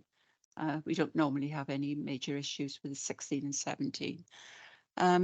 Minded of the time, Lee, I do apologise for keeping you so long, but it was always going to be a lengthy agenda because of the 6-week timeline with the meetings. But if I can ask you to hit the points that we need to hit and then allow us some time to ask any questions. Thank you, Chair. Yes, I will be succinct as I can. An afternoon, everyone, and members. Thank you very much. So just a little bit of context on the both reports, just to make it a bit easier. So these are the second and third of 3 reports that were produced by Audit Wales towards the end of last year, following a review that they'd conducted into tackling poverty across Wales. I came in January with the first report, so this is following on with 2 sort of supplemental reports to that. This is for information, so so the committee can be aware of the work that we've done so far and the work that we're planning to do in terms of next steps. So the first report was around a missed opportunity relating to social enterprises, and Dave kindly touched on some of this before, but basically the report that we presented tells you that we've done some analysis in terms of the work that we've been doing so far. And there's a lot of work going on social enterprises across Swansea, but as the report highlights in terms of how councils approach this subject across Wales, most councils take very much a passive or a reactive approach to sort of reporting and coordination of it. We're very heavily involved, as David said, in terms of commissioning Swansea Council for Voluntary Service to help us with developing our approaches and our standards, etc. in return to social enterprises.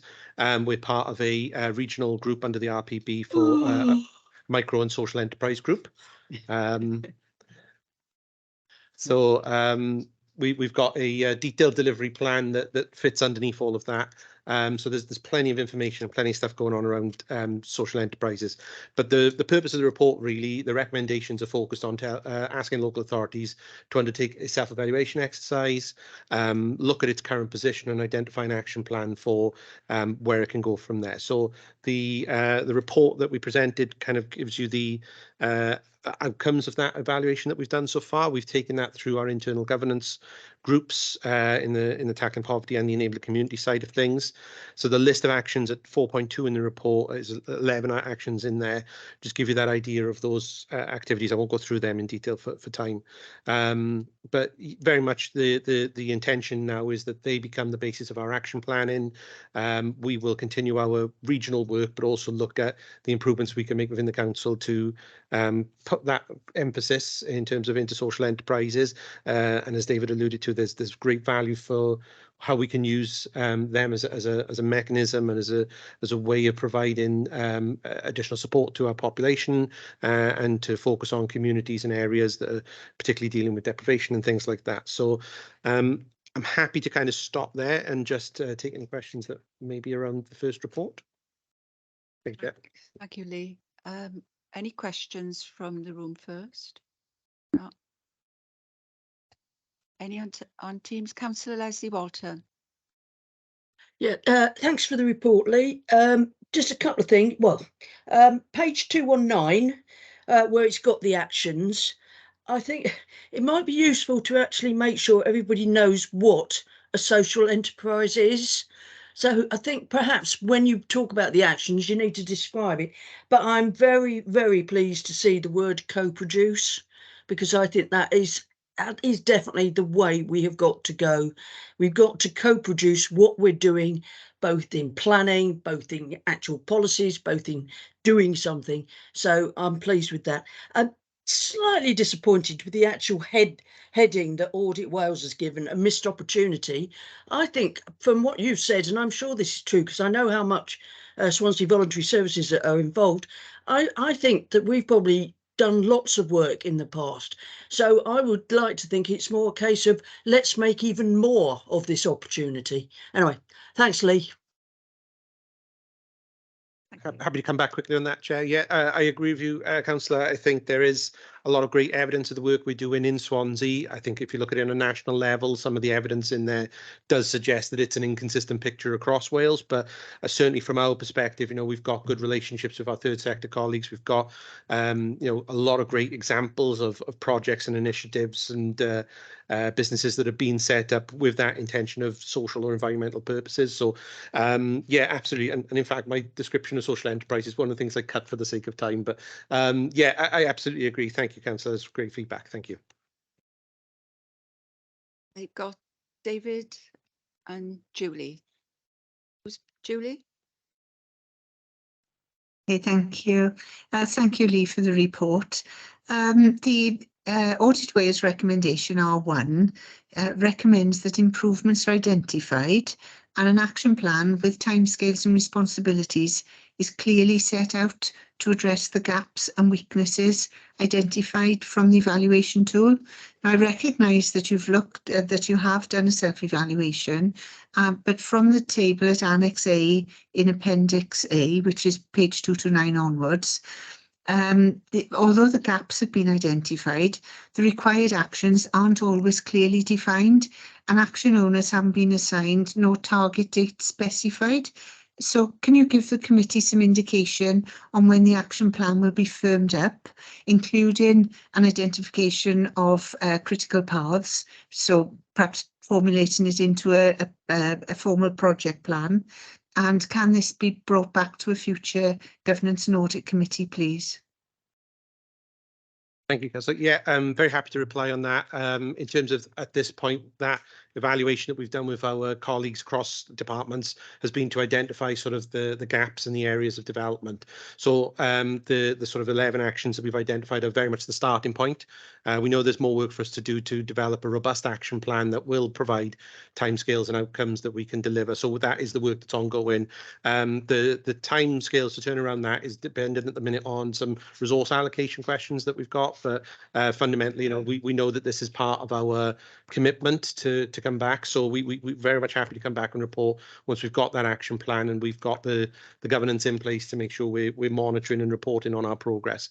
So once I've got a bit more clarity on that, I'm very happy to come back and provide more information. Yeah, Thank you.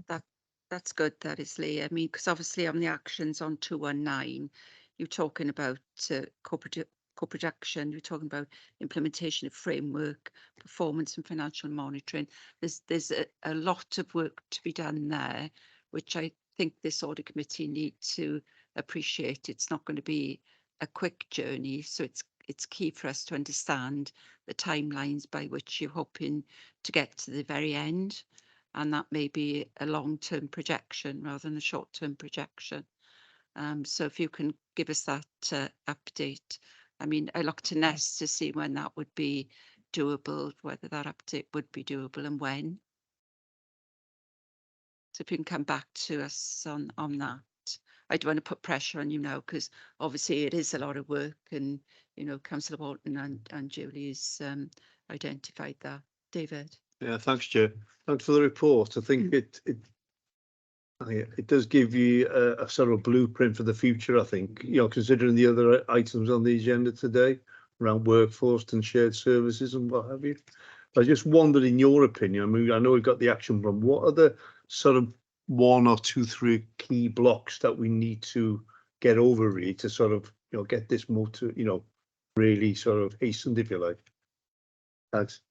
Thank you. Yeah, yeah, great question, because actually when you look at the actions, there's quite a breadth of stuff in there, and we really want to focus on how we organise ourselves in terms of coordinating some of that. Like I say, there's mapping work that's going on, but in terms of, at the minute, that's really focused on health and social care, social enterprises, and it doesn't recognise potentially the wider benefits or other organisational sort of sectors that it can benefit in. So I think expanding our definitions and identification will be the first starting point. I think then it's about building those relationships with all of those organisations so that we can get good data, good information about the successes that they're having and the benefits it's given to local communities.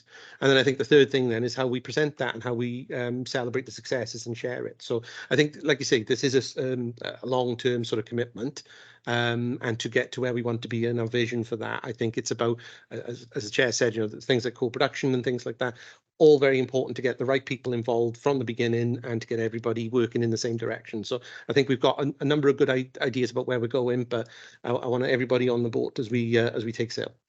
Okay, thanks very much. Thank you. Any other comments or questions on this report? Thank you. It's a lot of work, and I wish you a lot of good. Sorry, yeah, I got my hand up. Yeah, sorry to delay things again. Yeah, I was amazed really at the scale of the social enterprise. I think you got 60 billion, whatever. It'd be interesting to know how big the biggest is, with this, Dave Howes actually mentioned, macro and micro, businesses and so on.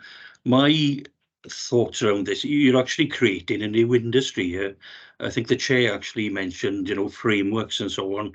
You're going to have to control these people. It's not going to be all success. It's going to be some start and some fail, like any business really at the end of the day. So, what sort of plans have you got to actually, what sort of scope, staff-wise perhaps, how are you going to control this? It's actually a really interesting question there, Councillor, because I think one of the things that we've got to get very clear about is what is the council's role in social enterprise sort of development, promotion, things like that. So there's obviously elements of the Social Services and Wellbeing Act that says we're committed to do things like promoting, but in terms of what that means and how far we can take that definition, that's the sort of thing we want to work with third sector colleagues, with these organisations that, want help and support, but what type of help is that and how best can we provide that? So I think in terms of, as you're absolutely right in saying, scoping it, phrasing it properly and bringing everybody on board so that we're all pushing in the same direction. I think that's the key sort of like first step, as I was just saying. But yeah, I think once we've got that idea, we'll be able to then put in place the things like advising on the standards that are being used, making sure reporting is consistent, things like that will then fall into place from there. So it's a long journey, but it's hopefully going to be a good one. Okay, Jeff? Yeah. Okay, then, just quickly on page 287, there's some good practice identified there. I'm assuming you're going to consider those when you're pulling together all your thoughts and frameworks. So that's always a good, useful thing to see in an Audit Wales report. If I can move you quickly then on to agenda item 13, please, Lee. Absolutely. So continuing in the same vein, the subject matter is different for the third report. That this was published in the second, but so this is all about really community resilience and self-reliance.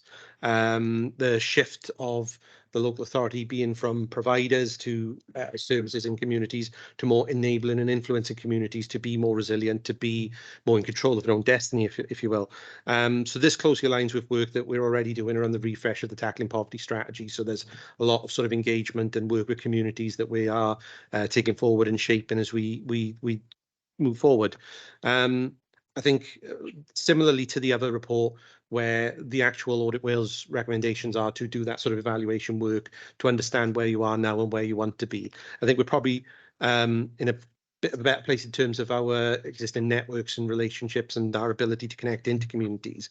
But probably the main sort of takeaway would be that some of the work that we need to do around things like definitions is going to be really key to this. So once we get very clear and co-produce definitions of things like what do we mean by communities, what do we mean by resilience, that will in turn then lead us to put some really robust actions in place. And again, identifying the right people in those communities so that we can build relationships with community leaders and activists and people who are driving change and transformation within their own local areas.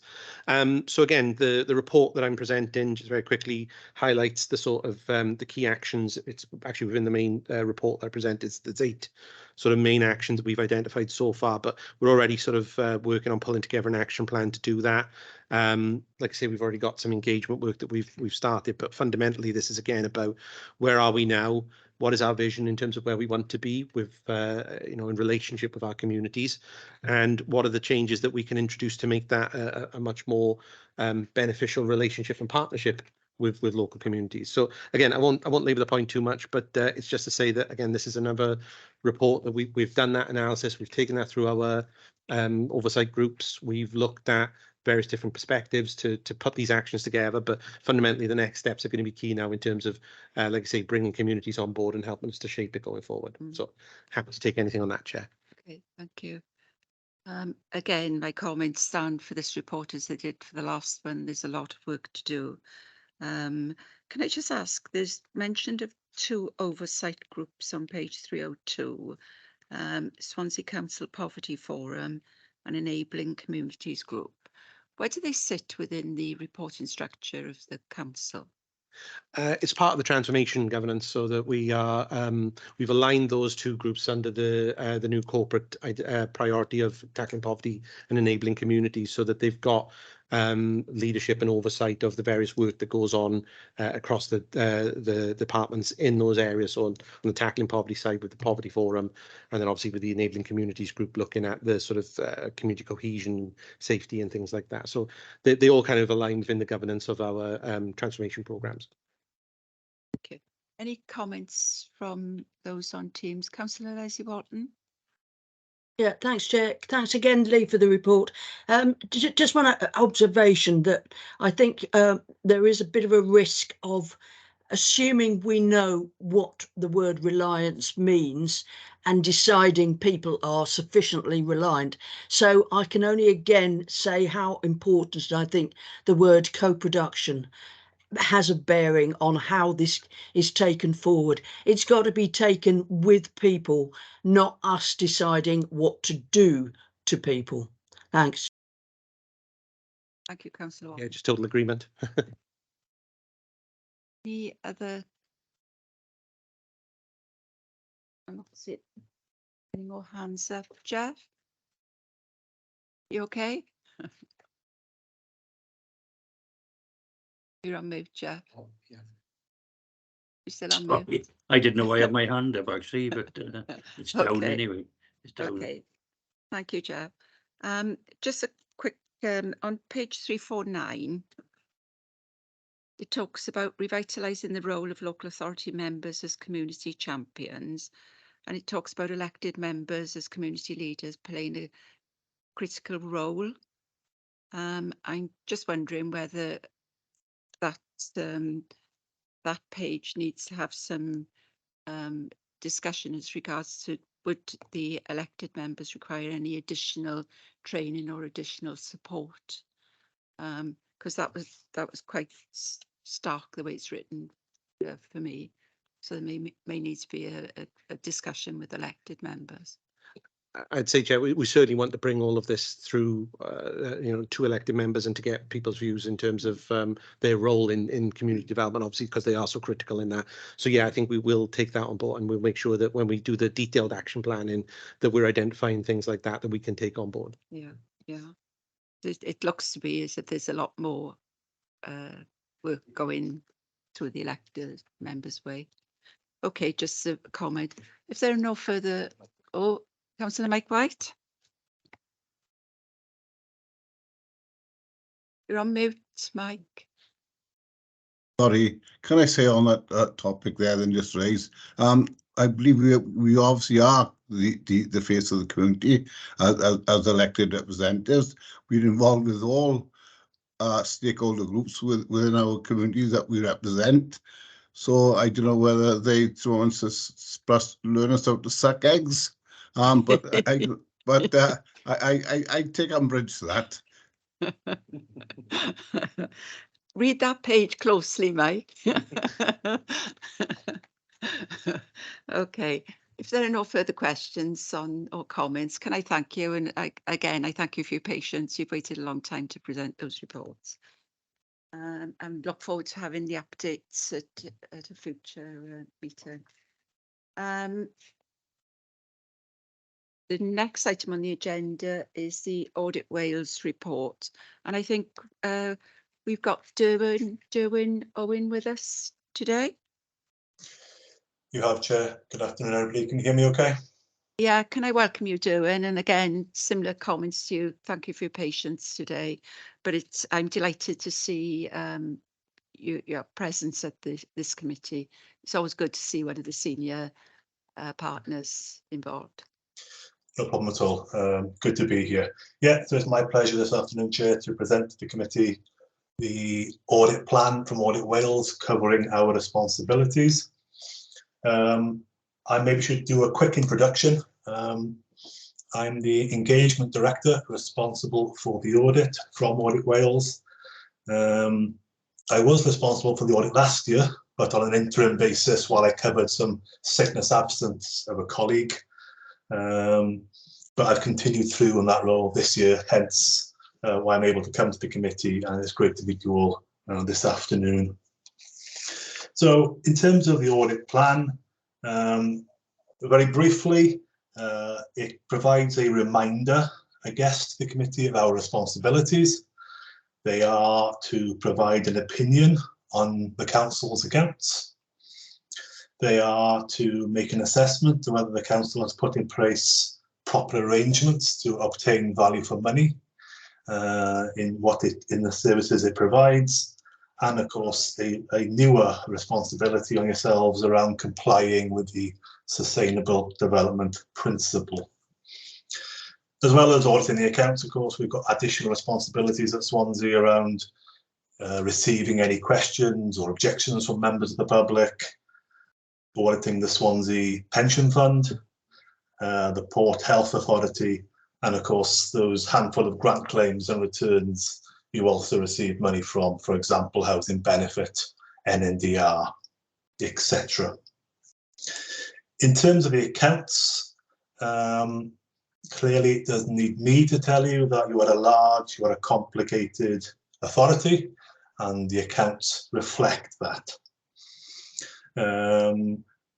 We cannot provide absolute assurance that the accounts are accurate to the penny, and just like the industry standard, therefore, we use this concept of materiality, a figure whereby we believe above which a reader of those accounts could be misled. And that figure for this year, calculated in accordance with an industry standard, is £10 million. We've done some work around assessing the risks as we see them, as we enter the period of auditing the accounts. And possibly the biggest risk, as I sit here towards the end of October, is we've yet to receive your draft accounts. Now, I understand there are reasons for that, but I guess this is the second year running where the accounts have been significantly delayed.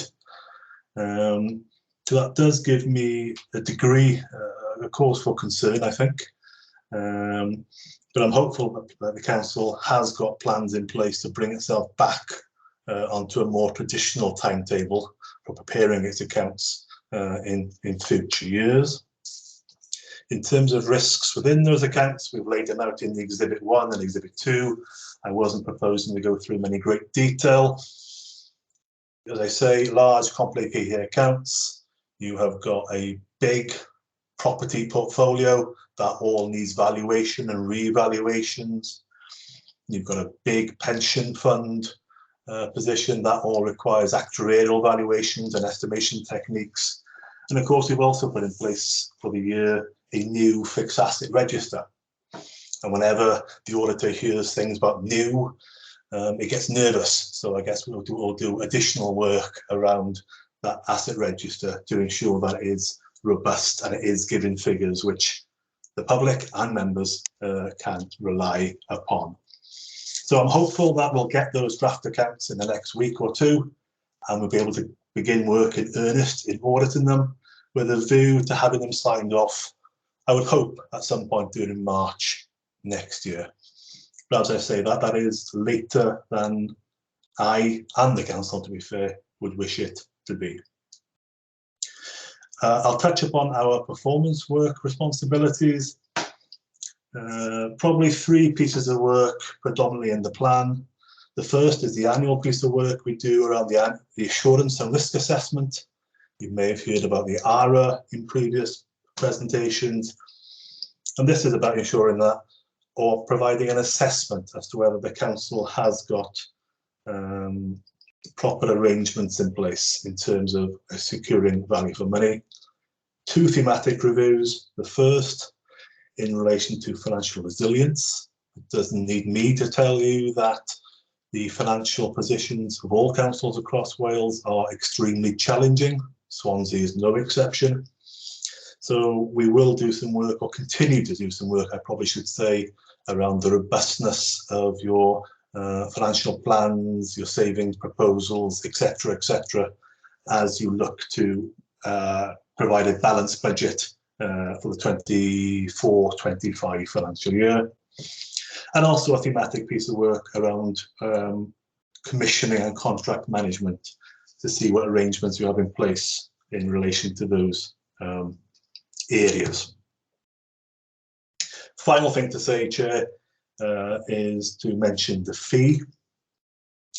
I think as you probably had a previous presentation, as my mobile goes off, I'll just get rid of that, apologies. You've probably had a previous presentation around the fees letter from Audit Wales, where just in inflation terms, we are looking to increase the fee by 4.8% year on year.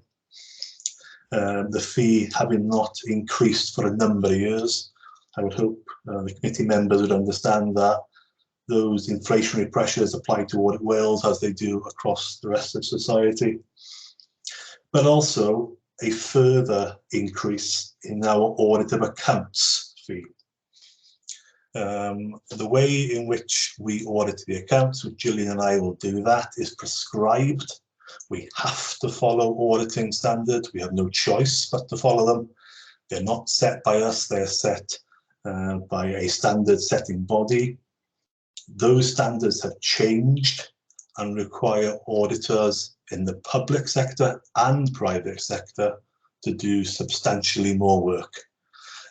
Broadly, it is a reaction to some of the private sector failures in terms of companies and audits over the last decade or more. And therefore, unfortunately, that is going to increase your fee further by around a further 10%. Not great, but if I say that the private sector fees generally are going up by 20 to 25% as a result of the auditing standards, hopefully members will get some level of reassurance as to the level of fees for Swansea. I think I'll leave it there, Chair, and seek any questions from the committee. Okay, thank you, Derwin. Are there any questions or comments for Derwin, please? I was a bit concerned to hear your comments around your degree of concern with the lateness of the accounts. I don't think Ben is in the meeting today, but Ness, could I ask if you're aware of the reasons behind that, or can you get Ben to speak to us at one point? Absolutely, I can follow up straight after the meeting and have Ben provide a written update to the committee. Derwin, I know they're working very, very hard. Yeah, We'll I was aware that they were going to be late, but I wasn't aware of the Audit Wales concern regarding the current lateness. But Derwin, did you say you've had assurance you have them within the next week? Yes, my understanding, and Gillian can correct me, I understand we'll have them at the end of this month. Is that right, Gillian? That's what we've been told, yes. So the deadline for the Welsh Government was the end of July. So that gives a context for members as to where we're at. As Nessa just said, staff are working incredibly hard to produce the accounts. That's not the issue here. I think there's a culmination of factors over a couple of years, especially around its assets portfolio, that has meant it's extremely challenging to produce your accounts. So we'll happily work with the council to get you back on track, but I think the committee does need to be aware of where we are with the timetable. absolutely right. And you're due to complete by the end of March. All things being equal, that is the plan, yes. Okay. That's quite a time away as well, though, isn't it? It is. Yeah. Okay. Next, if I can ask you if you can ask Ben to let me know what the current position is as chair, because I'm quite concerned with Audit Wales comments, because what we don't want is to have a qualified opinion of any kind if we can avoid it. So, okay, thank you for that, Derwin. If we can move forward to your work programme then.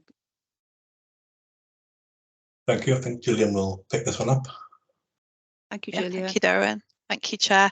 This is just our usual quarterly update report, which just gives you a flavour of where we are with our work programme as at 30th of September 23, and also the work of Estin and the Care Inspectorate. I don't propose to go through it all, but there are just a couple of things to draw your attention to. As Darren said, we will hopefully be starting on the accounts audit work shortly. We have started on some of the grant claims work, and then in terms of local performance work, there were some issues in our resourcing team that we've reported to you previously, but that's now been sorted and we are progressing towards completing the 21-22 and 22-23 work, and a number of reports are now coming through to the council and being reported to the various scrutiny committees. For example, the digital thematic report has been finalised this week and issued to the council, and we're finalising our 21-22 springing forward work currently, and that draft should be with the council within the next couple of weeks. And also then on page 398 of the report, it just draws your attention to local government national studies planned or in progress and the field work that may be planned at Swansea Council that contributes to these. And I'm happy to take any questions if anyone's got any. Thank you. Gillian.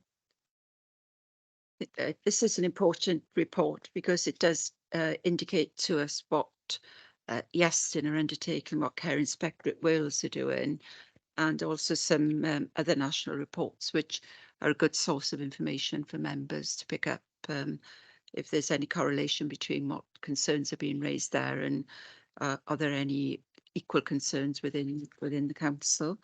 I know, Gillian, there's a couple of reports that you've got works complete. Report finalised, Achieving Better Together Transformation, a local project to review new transformation arrangements. When is that due for issue? It's on page 4 of your report.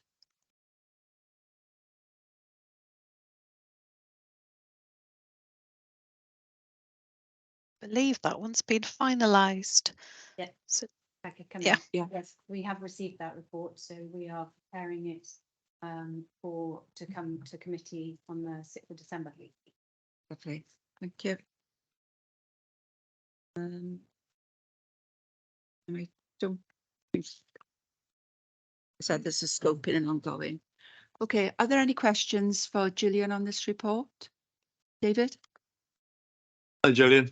It was just picking up on page 5 of your report, and it's been discussed today on one item on the agenda about the report on the unscheduled care.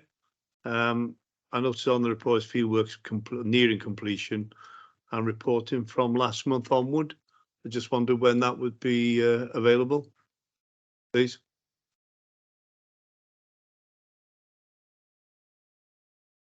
I think it's a series of reports because they are with partner organisations as well, and I think from September onwards things are starting to be reported, but I can certainly find out an update and let you know when we expect that to be done.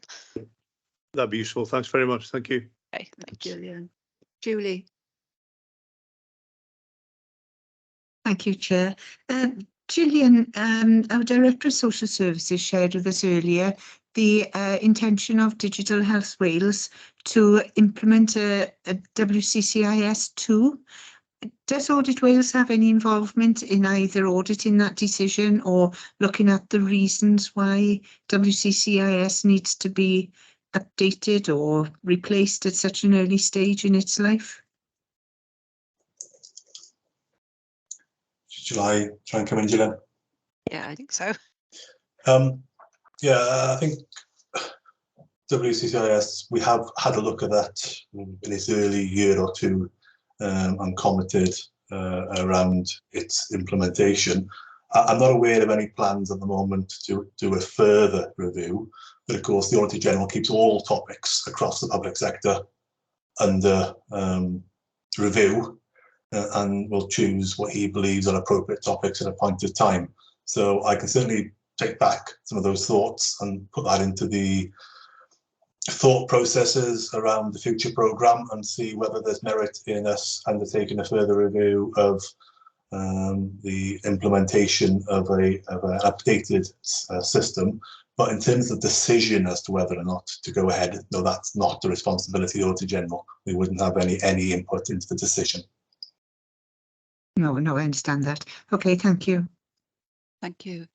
Okay then, thank you both colleagues from Audit Wales for attending today and for your reports, and look forward to receiving updates at the next meeting.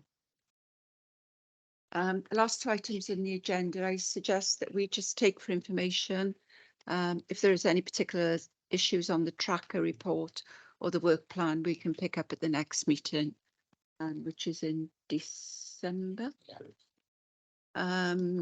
So can I thank you all for your patience today, and considering that was 6 weeks of paperwork and quite a long agenda. We've only gone over 35 minutes, which is lesser time than I thought. So, but I do thank you for your participation, your questions today. I thought it was very effective and good meeting. Nothing to do with me. I just say the order of the work. But thank you everyone for your participation. Thank you. Bye bye.